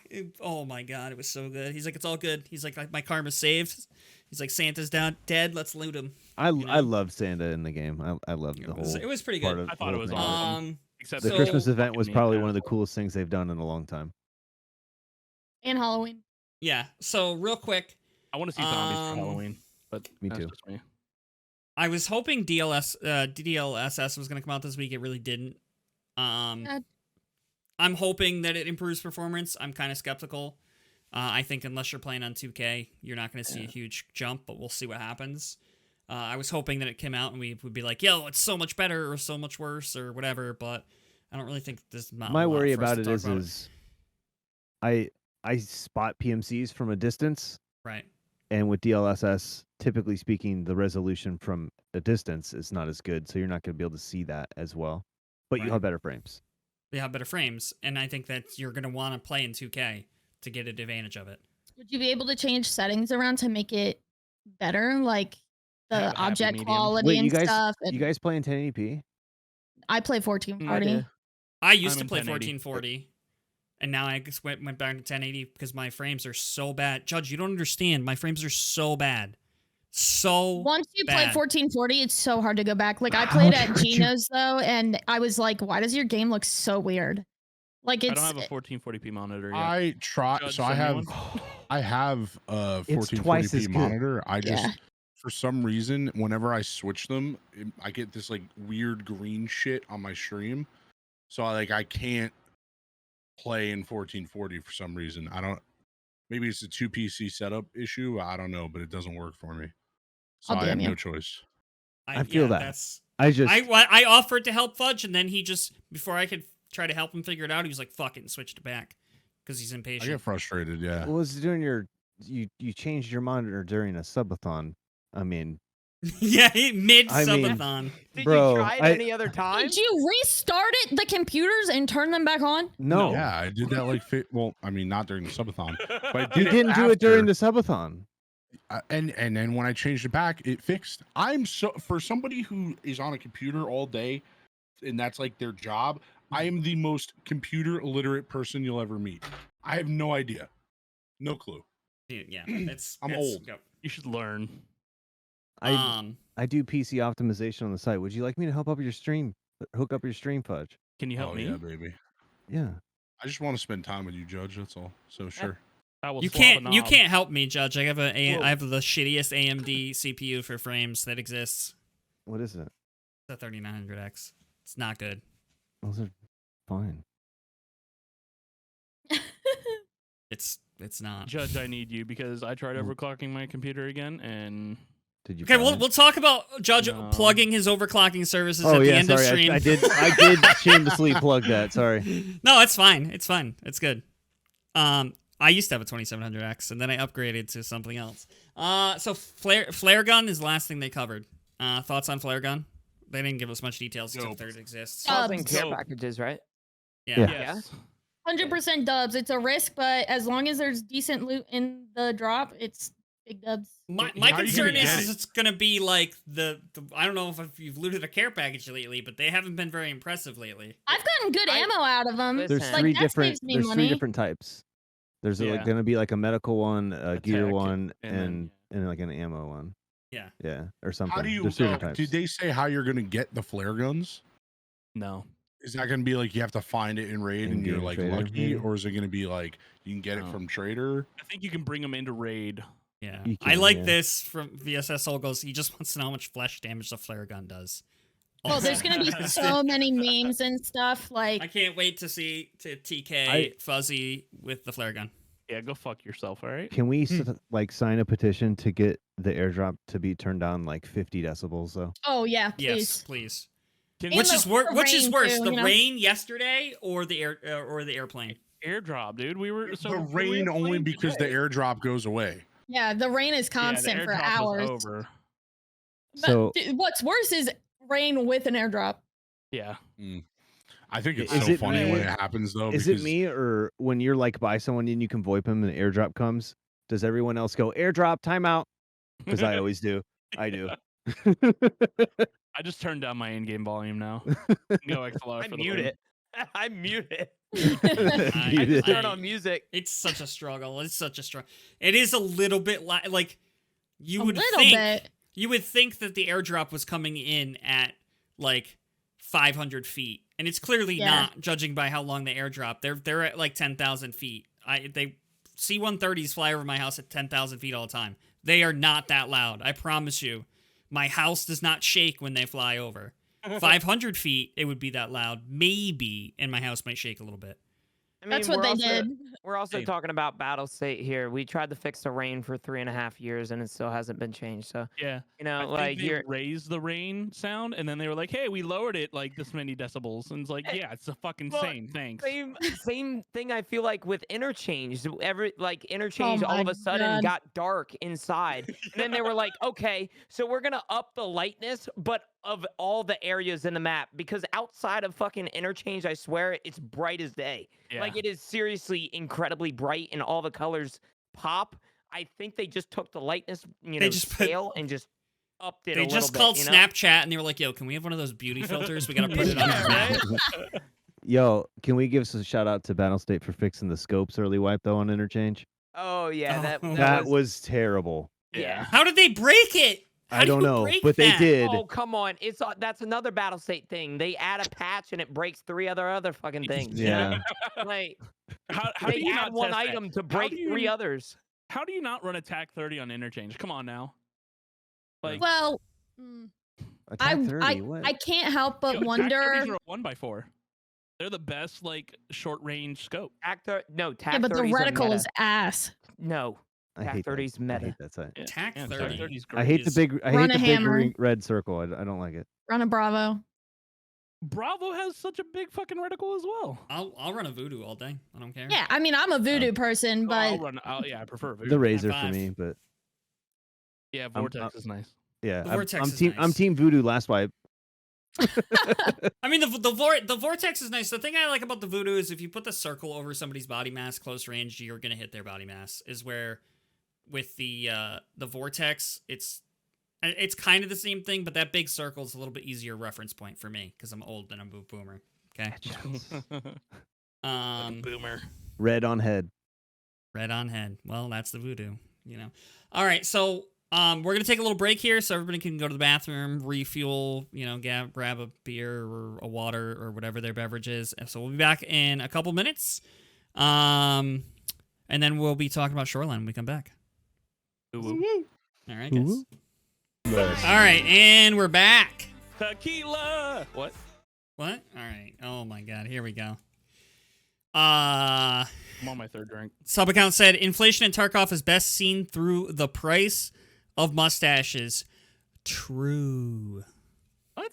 I have to say. They're Are 14K. mustaches expensive? No, they're 14K right now. Hey, listen. All right, turn your Tarkov off. They were. I had to pay 21K the other day for a mustache. I gave you a fucking mustache for free. God damn it. I've got 2 mustaches in my stash. I've been saving Mhm. for you. You stole a mustache from me last week. I gave Yeah. it back. I know, but you did steal it. I stole one Um, of yours too. So, not the rest, but the next thing we're going to be talking about, we're going to talk about Shoreline, one of the main things I want to talk about. Shoreline has not had an update in a really long time. It's been a hot topic on Tarkov Twitter, whether you love it or hate it, and it seems like either people love Shoreline or they hate it, and then I think everybody can agree that the best part of Shoreline is resort PvP. So what are you talking about update? Because it was updated this wipe. That's what I was about to say. It was updated So this wipe. Shoreline did get an update this wipe. But Didn't not like really get an. It didn't get. It got an opening. It There's didn't like get. back The to map passage did not get the changed. same. The balance Bring of the that map up. did not get changed. Of Temporary loot? passage was great. distribution. So Yeah. I would. There like was to see no something new get points of added. interest on Shoreline. Exactly. I would like to see something get added on the east side of the map where there's those big open fields where Sanitar can spawn. All right. Well, I'm going to ask right now Just who saying. loves Shoreline. Raise your hand. Okay. All right. Okay. I'm who hates Shoreline? Raise your hand. That's everybody. I'm kind of indifferent. Shoreline was the first map that I learned when I played Tarkov. I learned solo and I learned on Shoreline. Same. What was I thinking? Everybody else was like, Or "What did you solo. learn on customs?" Like I didn't know any better. Nobody else that I knew played Tarkov, so I learned on Shoreline like an idiot. So Shoreline was the first map I ever touched in Tarkov. I got shot in the face like a minute after spawn and uninstalled the game. I learned on Interesting. woods because when you clicked on it, it said breeze for difficulty. Okay, It was I'm the gonna. easiest This is, difficulty. I learned Yeah. on woods. I learned And on then woods she as ran well. into Sturman. So this was pre-expansion, and Okay. I hugged the wall in the rocks. Yeah. And went all the. I Mhm. still remember my first time in the sawmill. Sherman wasn't even there, but there was a scab, and I was like, "Guys, I don't have cover because like the wall wasn't next to me. I was like, I don't know what to do." Where like I was playing with my friends, it was terrifying. yeah, I remember. I did Shoreline and then I did woods, and then I found customs and then I played a lot of customs. I learned on factory. Is that bad? No, Yeah. I don't You're think so. a- That's where Since Boylife's been learning. 2017. You're also a competitive FPS player. Like Right. Yeah. you kind of can just do anything, you know? It was yeah, pre-expansion too, so it was factory- a completely different map. Well, that's the in thing my is like opinion. Factory's like an arena map in like COD or something, right? Mhm. It's Yeah. very easy to learn. There's a lot of walls, like multiple levels. Like I feel like it's the closest thing to an arena map that we have. It's quick to learn. The you can play it fast. You're in and out in 5 or 10 minutes. Boylife's been learning it right now. Like when him and I aren't playing, and I go in there and he's on Tarkov, he's like playing horde mode Factory offline, just like What a Chad. practicing swinging on people and dumping them. We played the other day. This is a story, not in the Shoreline, but I gotta give my proud dad moment. We were in there and I died. I got killed by a SKS scab right in the face because Nice. that's what they do. And Boylife grabbed my gear to take it out like a good lad, and he gonna was keep in it. the gate by medical tents, and he was like healing up and like sorting through the gear, and he got pushed by 3 different sets of player scavs. And one opened the door, he blasted him because he was just sitting there waiting, of course, like it was easy. Next one was camping on the outside of the door. He opened the door, swung right, shot that guy, killed him. And the last one, there's a good VoIP interaction where he tried to like VoIP to the guy and just tell him to go away. He was like, just go away. My dad died. I just want to leave with his stuff. He's like, can you just leave me alone? And the guy goes, nope. And then he goes, come on, I'll give you something if you just leave me alone. And the guy was like, nope. And then there's like that little gap in that metal door. So the guy tried to shoot Boylife through it, and he goes, well, you're not friendly. Opens the door, blasts that guy, and walks away, goes, idiot, and then ends up leaving. It was the best. Awesome. So, but Factory's a good one to learn. I tell people Factory or Customs if they're a new I player say and they ask me, customs. you know. I remember my first time on Shoreline when I was like my first wipe. The guy that was kind of like sherpering me was like, "Oh, if we head north, we were near Pier. So if we head north, that's where the resort is. You don't want to go there. That's where all the Chads go." I was like, "Got it. Stay away from there." Now I just like SJ6 get there as quickly as possible. All right. We'll go in order. Gino, what do you like about Shoreline? everything. But I also hate everything about Shoreline, so that's a very hard question. I think honestly, the loot with keys, Shoreline is the best lootable map, besides maybe Labs or I would say Reserve, but Reserve is kind of dookie nowadays anyway. Yeah, And it's so Shoreline, I think, is the best lootable map. And with the recent surge in the amount of players that are in Resort, I think it also contains some of the best PvP. I don't know, like, if you guys have watched any Shoreline mains, but there are a lot of drop down spots and a lot of different areas that you can do incredible rotates that I have tried to learn throughout the, few, you know, wipes that Shoreline has been popular. And it's just one of the, in my eyes, one of the most fun maps to kind of PvP and, do different rotates on. The Geno jump off second floor to the first floor east. Yeah. Oh yeah. Oh yeah. Yeah, I try my best. Oh yeah. The master Geno that. jump, baby. But I would did it say before I would say that the two people that I've watched that have done that the most that are really is Gino, and then Torquey's really good at it as well. I've watched Torquey jump off second and just blast a lot of people as well. Chads. All right, Judge, how about you? Love Shoreline, hate Shoreline. Everything about Shoreline's great. The loot, the PvP, the map itself might need some more points of interest on the outside. Things I hate about Shoreline, the audio. Oh, Yes. for sure. It's Like just if they fix the audio in the game, just in general, the game is just going to be substantially better. In my opinion, the one thing they should work on is audio, which they can't work on because they are having a Steam audio issue with Unity. So that's why audio hasn't gotten a whole lot better, because there's not a whole lot they can do. They don't like each other, so they're working on finding another Steam audio, essentially, a new program. Real quick, I hate to bother. Do you guys use binaural audio? I How do. to do Yeah. this? Yes. I don't don't. even know what it is. I don't, and I honestly feel like I don't use it, and I honestly have no issues recently with audio on Shoreline besides the stairs. The stairs are the stairs. only thing that There's That's I the would only say issue I 90% have of the with the game problem. is stairs Yeah. and Yeah. vertical Biggest, audio. It's just Yeah. all vertical stairs stuff. and vertical are the worst.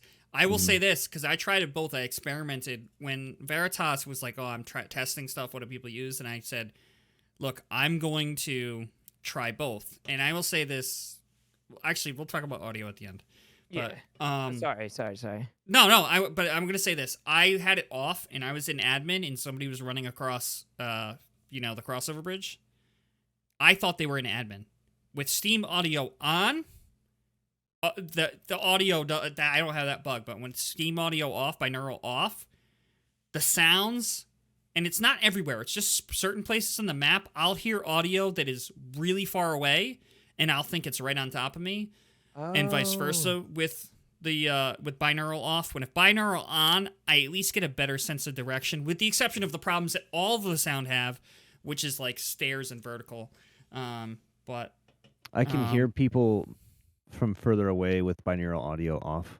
I tested this a while ago, like a month ago. Right, But I feel can like it's tell not always how far accurate. away they are a lot better when it's on. Yes, that's perfect. That's a perfect example. I agree. I can hear them, but I have no idea how far away they are. Mm-hmm. Yeah. Judge. Thank you. Now we're going to move to Fudge. Why do I have to put you guys in that order? Go from Judge to Fudge. Fudge connection, baby. Yeah, I know. Judge It's just Fudge connection. fucking... Oh, my God. Fudge, how about you? What do you like about Shoreline? Okay, so this might be an unpopular opinion, because I know a lot of people say that they don't like it because certain parts of the map are just kind of useless and everything. I like Shoreline because for the most part, let's say you get a full lobby, right? You have the entire lobby kind of converging on one area being the resort. And I know if I'm going to get into PvP, 99% of the time, it's going to be at the resort. So with maps, even like customs, like, yeah, you have dorms, but there's not a guarantee that people are going to be at dorms. And like Shoreline, I think, is the only map where you can almost bet that if you have other PMCs in your lobby, they're going to be at the resort. So that's, for me, what I don't play the game for any other reason than PvP. So personally, that, yeah. Excuse me. Hey, Bales. Your turn. I very much like Shoreline because as a streamer, well, the only time I hate Shoreline is when somebody shoots at me before I'm in resort. And I'm like, bro, just go to resort like everybody else. Like, just fight me there. But I like it, and I noticed Gino did this, and that's like kind of why I started liking it, I think.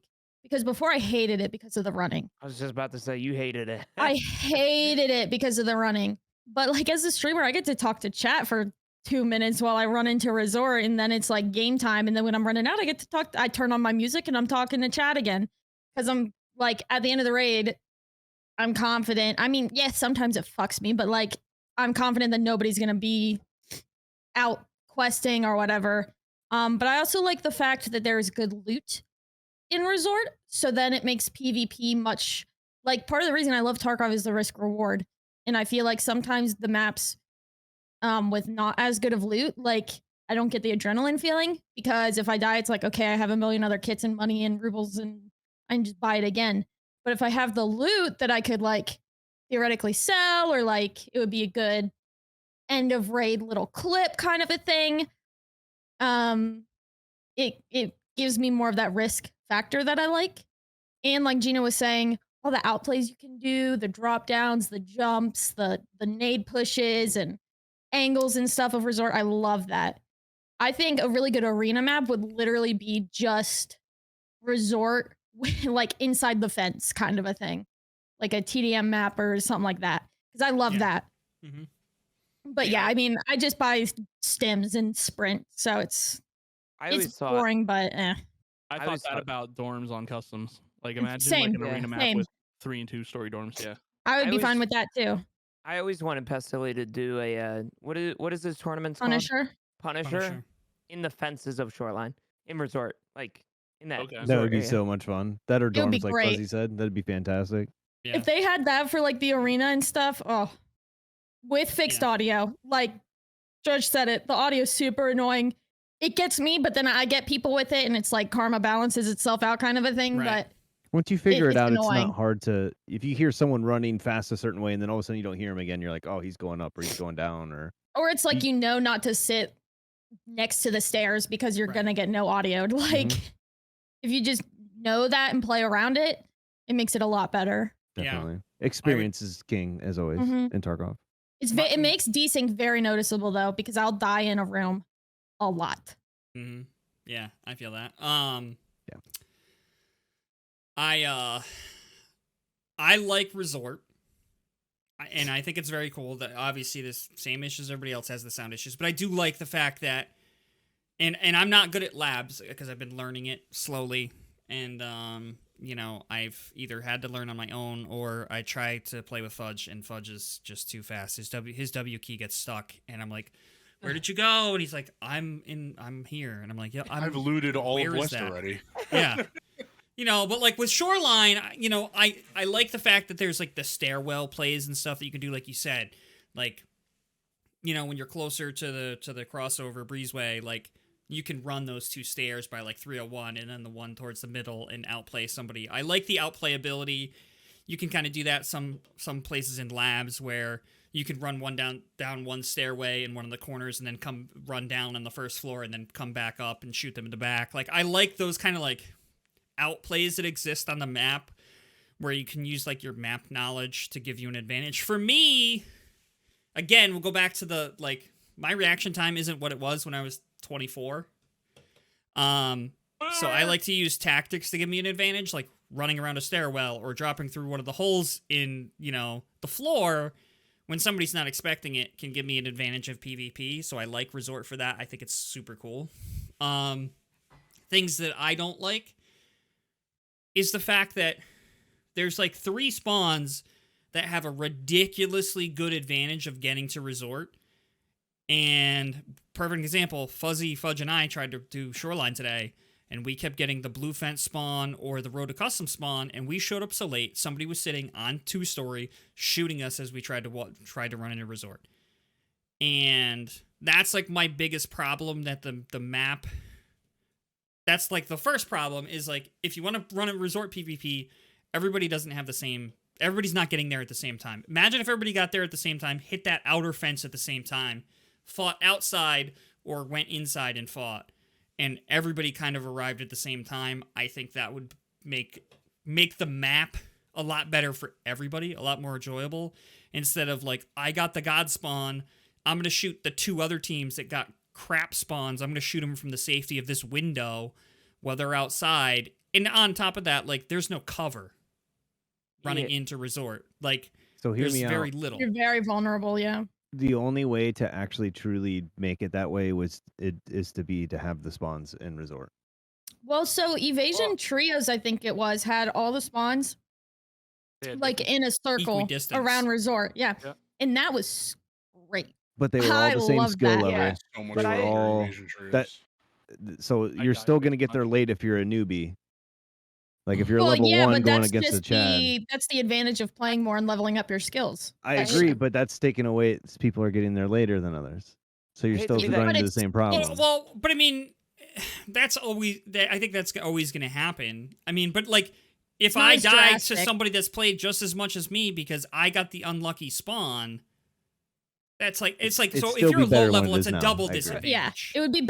It's always going to be a thing because of the skill levels, but it would be less drastic. It's a lot better than what it is There's- now. There's 2 things that we can talk about here. Is why is it always catering around resort? Is because Shoreline only the resort is the only thing interesting. It's the only right? point of Like, interest.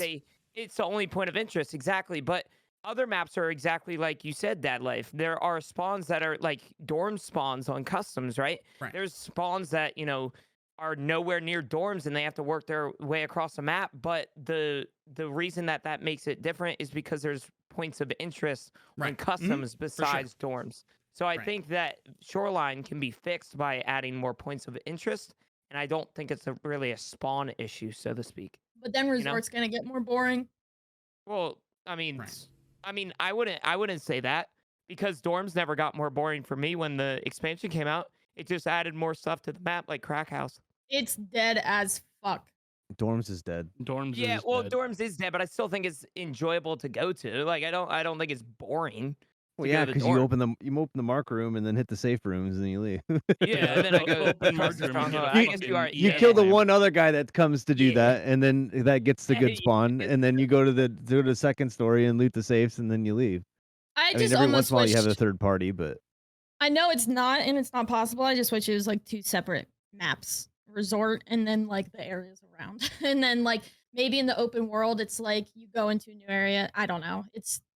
I just I- think, Almost it's like so how Lighthouse boring. is thin. yeah, it's just so. I It's so I, hit or miss right now. I Yeah. really like the idea of it being its own map or like arena map. Mhm. So like, say you have the dorm area for one arena map, you have the resort area for one arena map. I really like that idea. That it just sounds awesome. I just want to say, Um, Gino thinks dorms isn't boring because he ran into a 3-man in there the other day and fucking killed us all. Yeah, I was also full screen on my webcam and pointed it at my monitor to prove to the people on TikTok that I wasn't cheating, and I wiped you guys. You put us pretty on quickly. TikTok? You did not. You I think he was on motherfucker. TikTok What do you Live. mean? Oh, No, I was streaming and some guy came in accusing me of cheating, and I moved my webcam to full screen and looked at my monitor so you guys could see that I'm not cheating, and I wiped you guys. Sorry. Yeah, I agree. This is a good point. Hyper brought up, I think dorms is dead because of the lack of marked room keys. I could, yeah. I could Yep. understand that. I'd too. agree. I think Well- that's a And the loot you got contributing Yeah, I was gonna say factor. the loot. The loot makes it so the keys are less desired. But I mean, there is People aren't very few bartering for keys. them. I found one key, and then I was gifted another key, and those are the only 2 keys that I've seen all wipe. As The where way a couple they wipes ago, like I would find one every. I 3 mean, or they 4 were weeks 30K on the jackets. flea Yeah, 2 the wipes wa- ago. The way But I they mean, the fucked loot was the me, same from the honestly, dorms room, so who cares? Like, just get people going there and get a chance at like getting an injector case. You know, I feel like the fee on the flea market killed the marked keys. I mean, there's Because now still they want barters for ridiculous- it. Well, yeah, Right. but greens just and up blues the- and reds, like that's just How come- ridiculous for a marked key. Granted, the marked loot in dorms is better than the marked rooms on reserve, but there is 3 of them on reserve. Well, yeah, reserves is just fucking ass. But like, how come those keys are 60K and There's the more. marked room key for customs is like you have to trade basically 1 or 2 million rubles worth of items for a key in another map? Granted, it's not the same loot, but I would say it's 60 or 70% of that. I still pull docs cases and injector cases from those marked rooms, and they're 60K a piece. I mean, I think marked is fucked as is because they removed a lot of the cases and no loot can spawn in. You know how many times I've found that MBSS backpack on customs and been like, red, Yep. red, Yep. and it's still freaking empty, man. Right, it's Can, broken. can They took anyone everything I out. explain to get me why it. they took that out? RMT. Why did they take that out? Unity Why Why did they magic take the errors. cases out? Oh, I thought it was. I was told it was RMT. People were like sucking up the good loot. No, and I think selling they were causing a bunch of errors that they found out was because things were loading into like the Willer Z wallets and stuff, and they were having issues with that stuff. Oh, is that why there was like great. I two found like reds? 3 blacks and Yeah, a blue. but that's Yeah. when it was during that time where we had like the queues and the servers were all Yeah. getting screwed up. Apparently, I remember there being a thing on Reddit about it, and I actually think it was from like one of the official like reporter people from Battle State was like, we're having issues with items in containers that spawn in. It's causing server issues, which is leading to all of those server problems that we had. Because if you think about when the server problems stopped and people started loading in back to raids in 3 to 4 minutes, that's when all of that stuff disappeared from all those containers. Yeah, but they So also had sad. issues where people were fucking sucking up the loot through the floor, and they made it. Well, so you can't but just they walk fixed on that. second They fixed floor. that too in marked room where you could Just- go on the bed Well, and pull it up. Yeah. It just I makes me always- sad.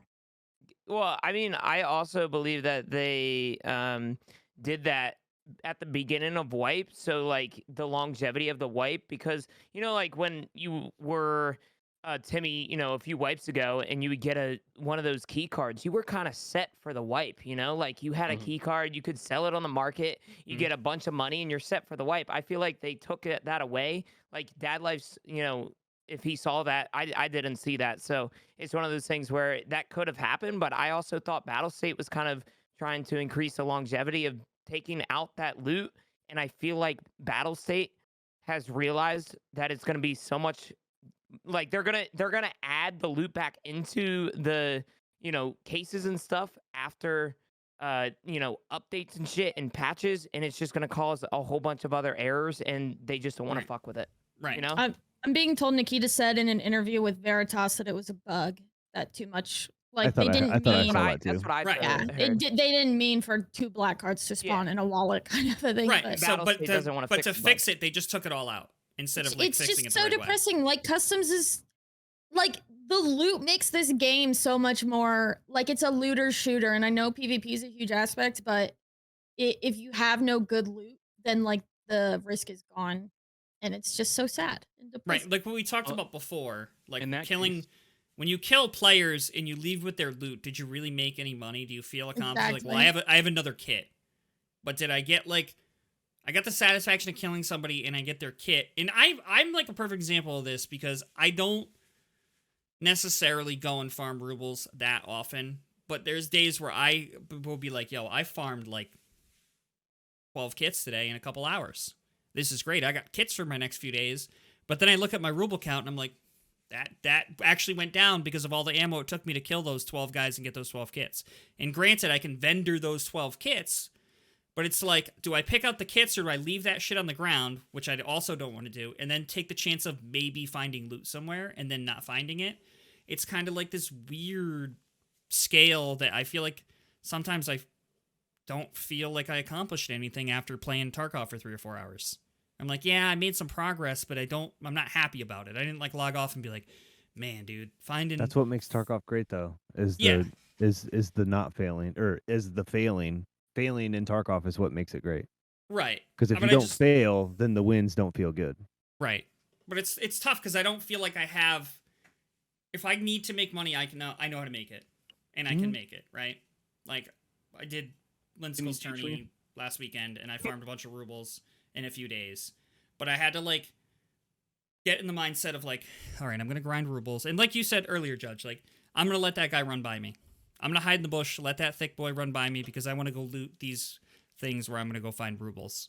And I wish I could do both. I wish I could say, hey, you know what? I'd like to get into a little skirmish here and then maybe pick up some loot on my way out if I win the skirmish. I don't feel like that where I used to. And I kind of wish I had that feeling back of the game being, the word I'll use is dynamic, a little bit more dynamic. It's like the same thing with Shoreline. You can run around and loot stashes and make some money, and you're probably not going to see a soul. And you like commit to like one thing or the other, and you kind of you don't get that dynamic play style that when I first started, I felt like there was a little bit more. You could get a little bit of both in a raid and get out and feel accomplished. Like, hey, I found a couple items, I made some rubles, I killed a guy, I got his dog tag, I got his cool meta M4 or whatever it was, you know.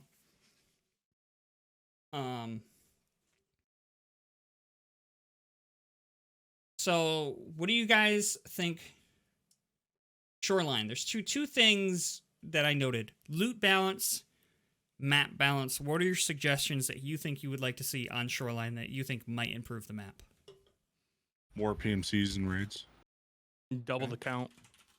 Something like cabins on the other side, the cottages. I mean, I've on the always other side. wanted a miniature resort over by the, what do you call that? Road to Radio Customs? the radar tower thing, the radio tower. I think they should add like a miniature resort, almost like a, you know, I don't know what resort is meant to be, like a or like a, what is it? An What old is hospital, resort? right? I always thought it was a hospital, but I don't think it is. I think it's Well, an they actual call it a resort. health resort. I don't know. Yeah, think I it's don't know. I think it's supposed to be like a retreat. Yeah, Like a hotel well, retreat kind of thing. yeah. I took it So- as like an old people home. Like it's That's what it's I a took it as resort, too. Yeah. but it's Yeah, like a medical area. Mhm. yeah. I just Somebody think a look up the miniature address of resort. the actual place. See what it actually was. Yeah. Because that's if what they based they- it off of. What if they put something like a fob on woods? Eh, They added, put that over there. I don't think. I think it. Yeah. I don't know. There's so I much think you could do. I think if you do too much, you're gonna take away the fun of resort Right, Exactly. because a lot of people will go to the smaller one because they like that one better, right. and then you're gonna get less people in resort. I don't know. I don't think Um, you change. I don't think you change Shoreline at all. Just maybe the personally. spawns. I think it's designed for people to kind of focus around resort, and Yeah. Okay. dead spots in the map are there's quests involved in them, right? So you're gonna get your people that are, you know, doing their tasks, and that's when they're in the open part of the map, and then you're gonna get your people who are looking to loot in PvP, and they're gonna be in resort. So, anybody else have any ideas before I give you guys mine? All right, you ready? This is gonna be big. I think they need to put a small point of interest, like another sunken village or something broken down village, on the way to Road to Customs. Where if you're somebody that doesn't want to get involved with PvP and you spawn on that side of the map, you got a couple little things that you might be able to get. Because if you spawn on Road to Customs and you don't want to go to Resort, then you're getting nothing that raid. Because anybody that wants to just like loot around and hit stashes and stuff like that, they're all doing that by sunken village side and village side. By the time you get there, all the loot's gone. You've got nothing. So I think they put some small point of interest, like, you know, I'm talking like toolboxes and stuff like that in a couple houses on that side of the map. And I would like to see the mountain on Shoreline on the north side pushed back. And I would love to see a central extract, because above that is reserve. I would like to see a passage to the underground of Dome for reserve D2. as an extract, because they're going to connect all those maps eventually, in theory, anyway. It would be cool.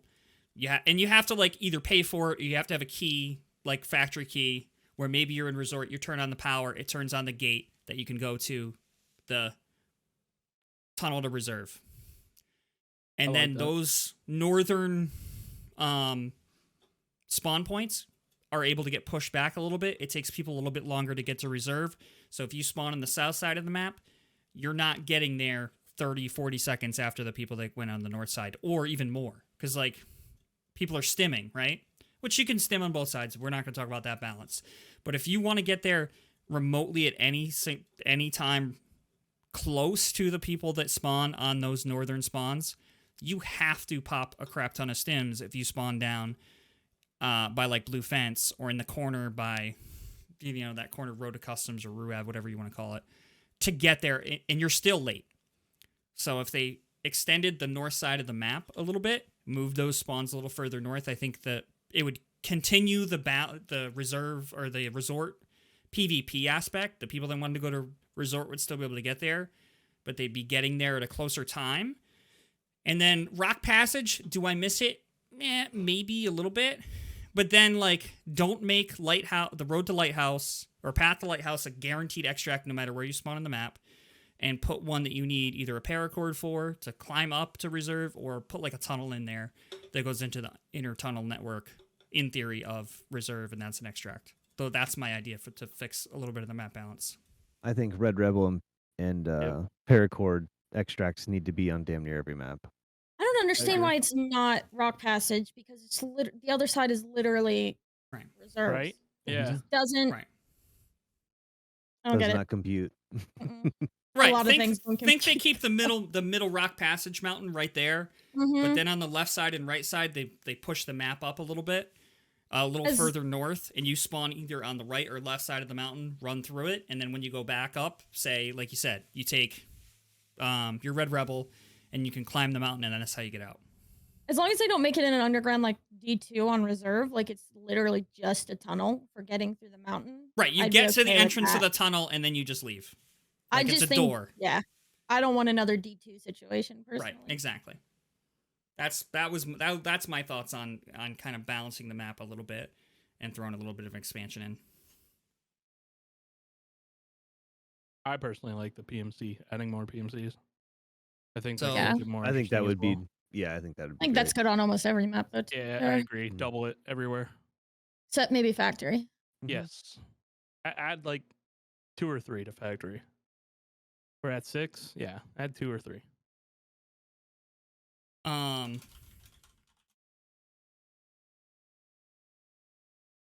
All right. So, as far as the extracts are concerned, do you guys think that the extracts are balanced right now on Shoreline? I think Path to Lighthouse is like, because you get Broken. it no matter where you spawn. I Yeah. hate Yeah, it's Path. very- You could literally spawn at Path to Lighthouse and leave. I hate to say this. I miss Rock Passage so Yeah, me much. too. I liked the chance of it being up, and I really miss it. Like, I know it was kind of a little OP, I OP, guess, yeah. because you had you could loot resort and get basically instantly out, but I You just could get think God they- Spawn, loot all of Resort, and be out of Rock Passage and do it in Yeah. under 10 minutes. And which also, was- if it I just don't understand how they're adding an entirely new extraction, but not doing anything else with that part of the map. Like, okay, yes, what if they added, a little fob over there by that extraction? Sure. But like, it's just another extraction that they added to make it to just get rid of Rock Passage. no, like, it helps extract campers. The more extracts there are, the less chance of one You- person gambling on the right extract. you really when think do- that Battle State added Path to Lighthouse to help with extract Yeah. campers? Yes. I mean, Interchange, there's extract Well- campers all over the place, and they still haven't fixed it. So Okay, if that's the But case, do you then remember Interchange originally had like northeast, whatever, and southeast, like or southwest? They had only the two, which were Emercom and Railroad, yeah, and everybody complained about exit camping, which I think is still a thing on Interchange. But because when they added the extracts that were supposed to help with that, it was Yeah. like dependent on things, right? It was dependent on not having backpack or power being on and having the card. So I think 100% Rock Passage and Tunnel and everything was camped so much because if Rock Passage was up, you knew people would be going there. And if not, you Yeah. knew there would be people at one of the other two. So Right. I literally I'm going to tomorrow, but I have not been extract camped on Path to Lighthouse at I'll all. see you there. I have. I have. I too. have. Okay, have as well. but 3 or 4 but times. last wipe, it was literally every single time Rock Passage was up, I would be getting shot at. See, I might be like, I guess I'm in the minority here, but like I dead ass believe that last wipe, I didn't get extract camped at all compared to this wipe. I think this wipe extract camping Bruh. is from a shoreline main has been a lot worse. I was extra camped this wipe. with you at Rock Passage multiple times last wipe.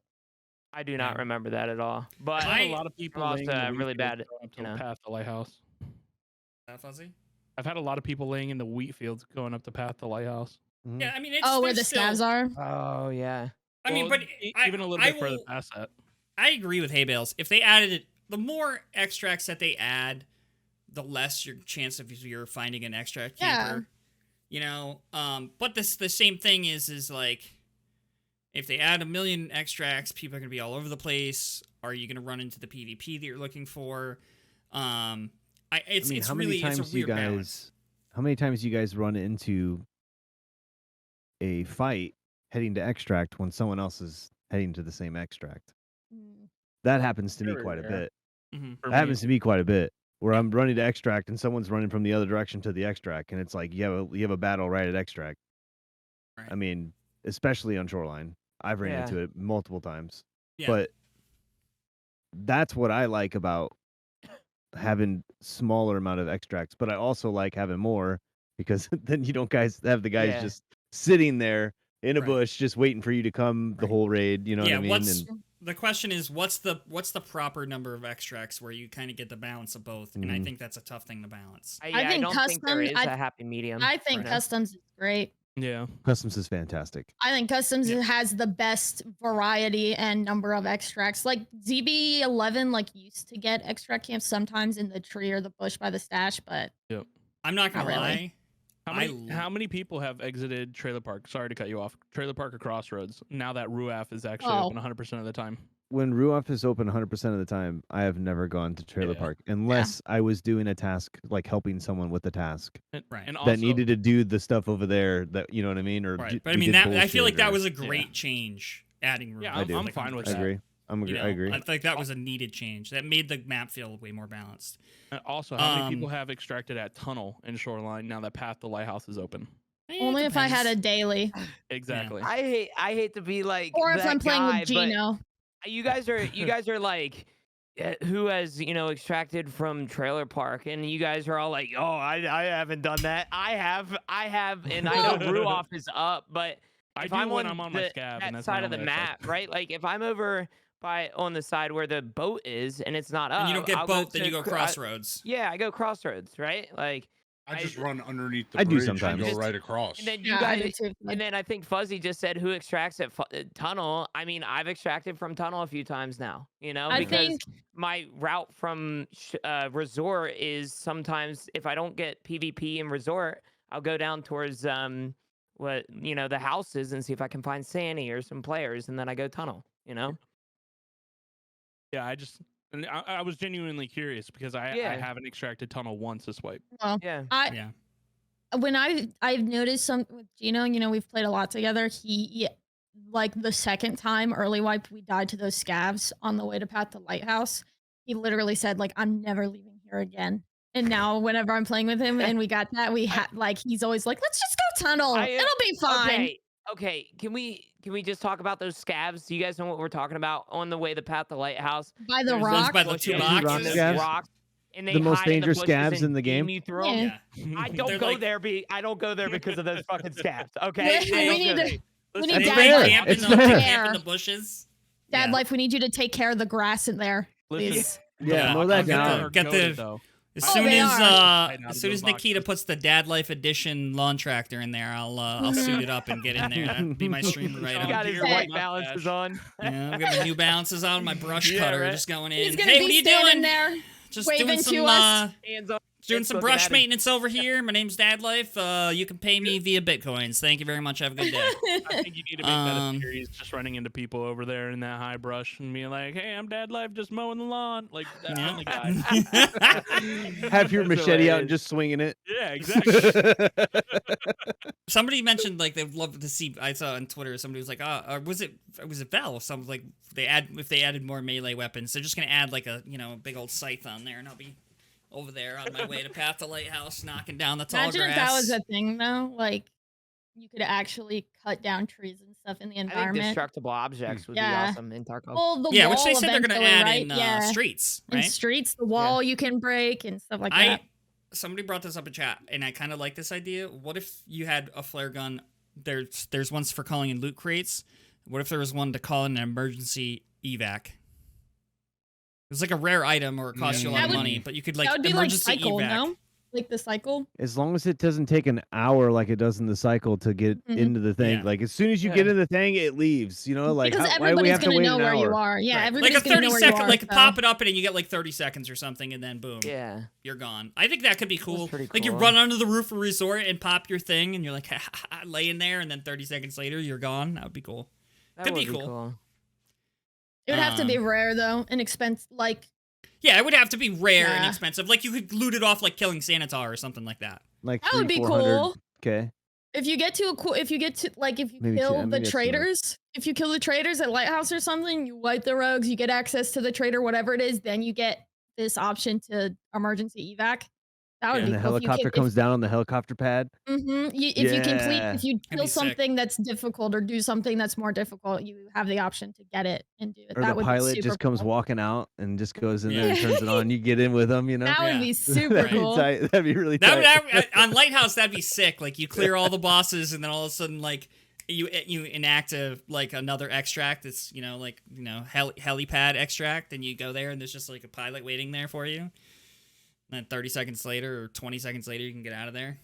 You know how camp that would be though. Be like, hey, somebody just kill all the bosses. I'm gonna sit up here on the mountain and cap these guys when they're trying to extract. I mean, I don't that care. happens. It would Yeah. still be cool. It would still be cool. Do it anyway. All right. So I think we got sound. We come back to that. Yeah, I don't know how to fix it, but it's definitely, and everybody's sound experience is different, and there's reasons for that. Everybody has different audio equipment. What I can hear in my headset can vary from what Fudge can hear. It can vary from what Judge is listening to, and Gino. Like, I've had the same sound settings as somebody with a very similar sound setup, but we have different headsets. So, like, I like the TAC Sports. They sound good. Swordens sound crap for me. Other people prefer Swordens, and I think it has to do with, like, your individual hardware setup to a certain extent of what headset you like in-game. And then, obviously, there's the bugs and everything else that goes with that. Personal experience, now that my son has Tarkov, I try to use his headset. Oh my god, I wanted to gouge my ears out. Like, it was so bad. But like with different headsets, it sounds better for him on his headset with like Swordens than I hate Swordens. They sound like crap with the headset that I game with. So the way that I understand headsets in game is it's just an EQ level. Right. So Swordens have more bass than others, and Yep. yada yada yada. So that all has to do with how your headphones are set up. Like if you Right. have more bass, or so. Right. Do you have bigger drivers? Do you have an EQ? Right. How's your EQ set up? Compression. I know One Peg did a compression video on like trying to equalize some of those sounds, and that they improved. They improved like how you could hear footsteps or something, but they didn't improve stereo audio. That was still broken because it's just broken. Period. It doesn't really improve audio compression. It just makes the high stuff lower. Right. And the It low doesn't stuff make it as higher. loud. Right. Low stuff slightly higher, but it's not like It's not breaking. game-changing I have advantage. compression on my setup too. It's Right. not like it. It just basically makes it so the audio doesn't get too loud, but you can also have your low end stuff turned up so you can hear, so you don't get ear damage when you have a grenade or some the freaking airdrop drive by. Right. Yeah. It doesn't give a giant advantage. It just kind of equalizes things a little bit. So, but yeah, I mean, the Steam audio thing, frustrating. Stairs, I think, is the general thing. Does anybody else have like a big sound bug that they deal with besides like stairs and vertical audio? I don't know if this is like a binaural audio thing, but when I get into, I still hear keys in the beginning of every raid. Yeah, Like, hear I it too. keep turning- Minority audio. I'll randomly hear a scav from across the map super loud. That all of those things I do not hear because people early wipe were saying oh, I hear keys at the beginning of the raid. I'm like, what are you talking about? Are you losing your mind? And everybody in chat was like, yeah, I hear it too. And I was like, there's got to be something there. And we've learned that it is binaural audio. Mhm. A lot of those bugs are because of binaural audio. And it's It's- again with Steam not working well with Unity. That's Yeah. crazy. I didn't hear about that until you said something, Judge. I didn't know that. Yeah, that's what Nikita was saying. I don't know if it was last. It was a podcast before It was, last. it was I a believe. couple I heard that podcasts as ago. It was the well. podcast Yeah. right when they were dealing with Mhm. it was like the one right after drop event. Yeah, it's crazy. That pissed like everybody off too. how bad both audios are in different aspects, Mhm. except they both suck on stairs. But like Judge said earlier, when you have binaural off, you can hear things, but it's really tough to hear how far away somebody is. Kind of like footsteps are footsteps. Are they 20 meters down the hall, or are they 80 meters down the hall? And I feel like, binaural, for me, I can tell a lot better how far things are. But then other times, when somebody like walks away, I won't hear them at all. Is where I feel like when I turned binaural off, like I would still hear footsteps, but I had no clue necessarily how far away they were. It was really interesting how they're both so effing broken, in my opinion. I agree. For me, the reason why I have it on still is because I've had it on for so long, and I switched it off, and I couldn't tell if people were on my left. I couldn't tell if they were on my right. I was so confused because the audio cues that I know, Metal Gear and stuff like that, weren't coming through the same way, and it was just completely throwing me off. So that's the only reason why I still have it on, because in all honesty, you have an advantage over if you have it off, because I agree. you can hear better. You can Yeah. hear the sounds Mhm. from more of a distance. Right. And if you're And I inside, get you the can hear left-right outside thing, too. perfectly.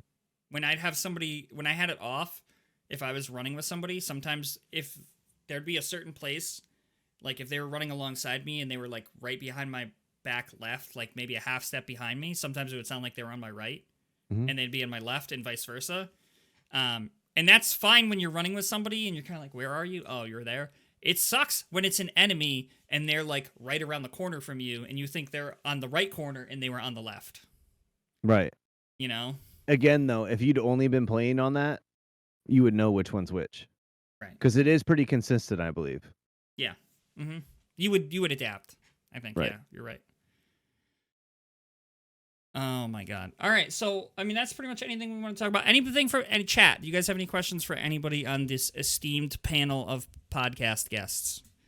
Give you guys a couple of seconds to ask some questions. In the meantime, while they do that, we'll go over my guests here. Fudge, where and when can people from podcasts find you? OnlyFans. No, I'm sorry. I just changed my stream schedule. So I'm now streaming every Monday, Wednesday, and Friday instead of every day. Starting at noon Eastern over on Twitch. And then you may or may not have flex days, correct? Yeah, I have like one day I might throw in here or there, but Okay. All right. And I posted the links in chat, guys. Make sure you go give Fudge a follow. Twitch, Twitter, YouTube, TikTok's there. Go click those links. Go give Fudge a follow on those. Go check him out when he's live. Go like and comment on all of his fantastic content that he's got out there. Hey, Bills, how about you? When can they find you and where? I am live every Monday through Saturday at 3 p.m. Eastern time at twitch.tv/HeyBailesZ. And I also posted her Twitter and TikTok links below. Make sure you give those both a follow if you guys have those medias. And then Fuzzy, how about you? When can I find you? Do you have a consistent schedule? It's pretty much, yeah, like Fudge said. So because I work overnights, it's kind of rough. But I'm typically up around 12:30, trying to stream by 2 p.m. Eastern till about 6 to 7, depending on the day. Fridays and Saturdays, I typically go later. And my days off are Sundays. Okay. Awesome. It's really hard. Yeah, I posted Fuzzy's links in chat. Twitch, Twitter, TikTok, and the Gram. Oh, I hit the wrong button. Gino, how about you? When can we find you? Where can we find you? You're gonna have to post your own links. I don't have that one pre-done. Yeah, that's okay. I don't. I just wanted to come here and talk to you beautiful people. But you can find me every day at twitch.tv/Geno, GENOOO, and I stream every day besides Wednesdays and Sundays. And you can find daily content on all of my platforms. It's Geno, basically on every platform, maybe TTV added. Go to the Twitch, follow the Twitch, go to the About section. There's links there. Click them. Follow. Nailed it. Thank you. Sound about right? Mm-hmm. Gotta go do it. Gino's got fantastic content, guys. If you're not following Gino, I don't know what you're doing. Judge, where can we find you? Judge is the outlier. Not totally the outlier here, but I'm the Facebook different. partner. I'm on Facebook, Judge Drudge. Facebook.gg/Judge Drudge Live. You can find me over there every day except for Tuesdays from 8 p.m. Eastern till about 2 p.m. Eastern, and then I get back on around 5 until whenever. I posted links. There's got Facebook, Twitter, and Judge I'm on also Twitch has a too, but TikTok. He variety streams on Twitch mainly, right? Mhm.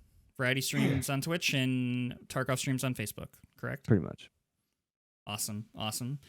Oh my God, people are posting OnlyFans. Stop, no life, Jesus. People are actually gonna go there. Oh shit. Gotta close that out. Oh my God. Subacon asked, Bear asked, Gina ran Bitbot for the first day today. Would you recommend other streamers add it? Oh, listen. Yeah, it's suffering. It really is. Like, I've suffered the entire time. Content. But I will say, especially this point in Wipe, this is what I was telling him earlier in DMs. I told him that, like, this point in Wipe is very stale for me. Tarkov always gets boring, and, it's hard to play more than, 4 or 5 hours of Tarkov for me nowadays, So something like Bitbot really helped me have a lot of fun today during my community day. And I will say that Bitbot was one of the best things that I've, done late Wipe or somewhat late Wipe that has genuinely made me enjoy the game. So yes, I do encourage it. You should try play stream. I was gonna try ask. play stream. I have no clue what that is. The challenge, the contracts, right? Like the challenges. Yeah, so it's kind of like Bitbot in a way where there's a bit or a donation, and then there's something that gets triggered along with it. But instead of it being 100 bits, you drop your bag.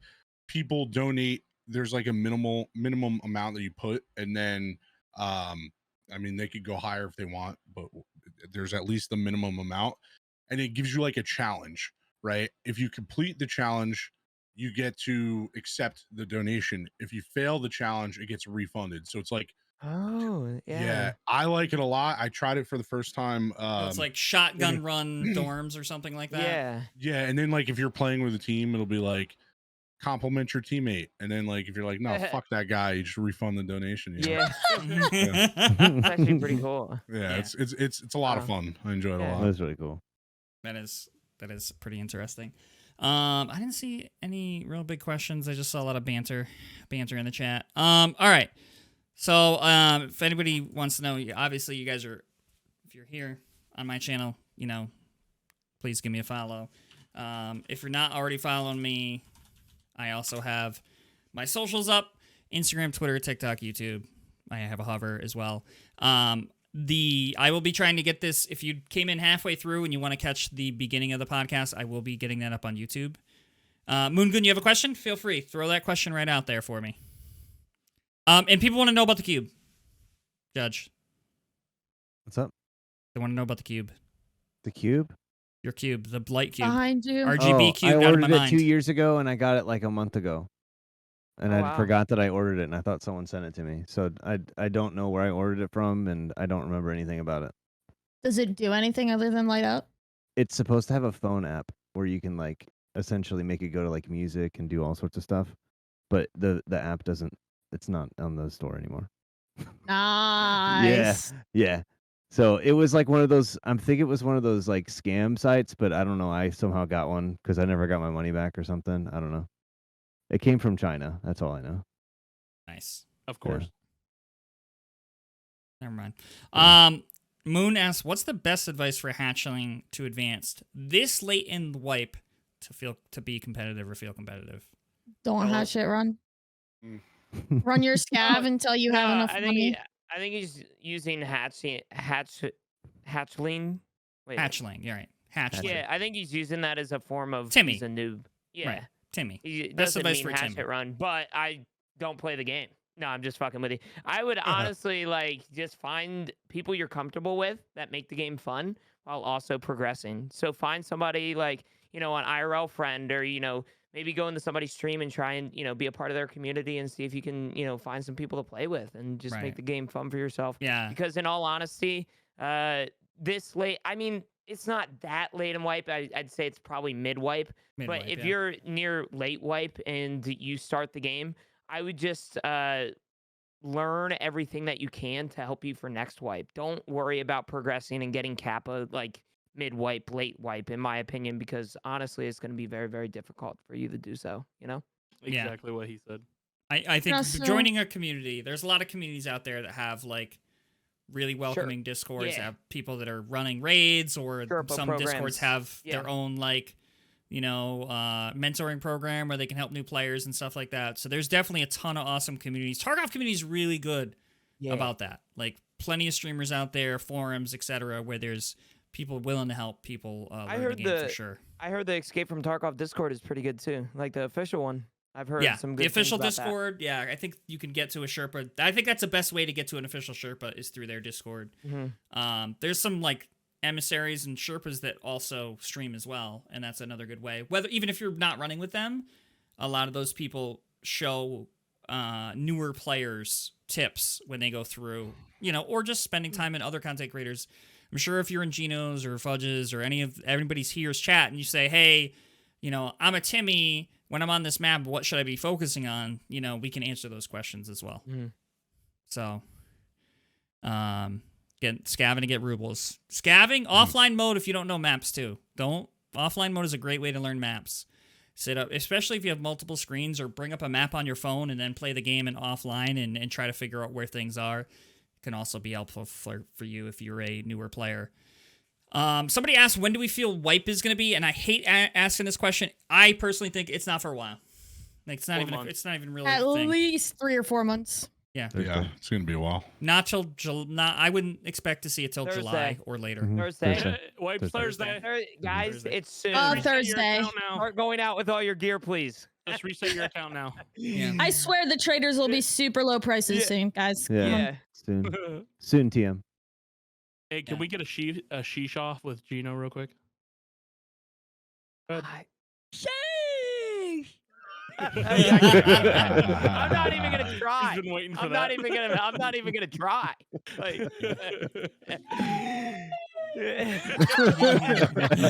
It's even amazing. easier when you're off Awesome. cam, right? yeah. Oh, Oh, God, yeah. now he's not going to bed. This is actually a good question before we go. Bear, aka sub account, asked, how does BSG balance being a bear next wipe? I don't think it'll be balanced until streets. Yeah. When they have whatever AI will be like rogues on Or streets. just add what they have on, on Lighthouse and put it on things like labs and stuff. I don't think they will though. Oh, I don't think they will either, but that's how Right. they would. Yeah, I agree. I agree. Another thing about being a Timmy, and I'm going to be honest about this, is try not to make your eyes bleed trying to play a ton on the weekends. Weekends are definitely a different flavor playing Tarkov on weekends than during the week. And you know what? Sucks to suck. Fuzzy, how many times did you die today?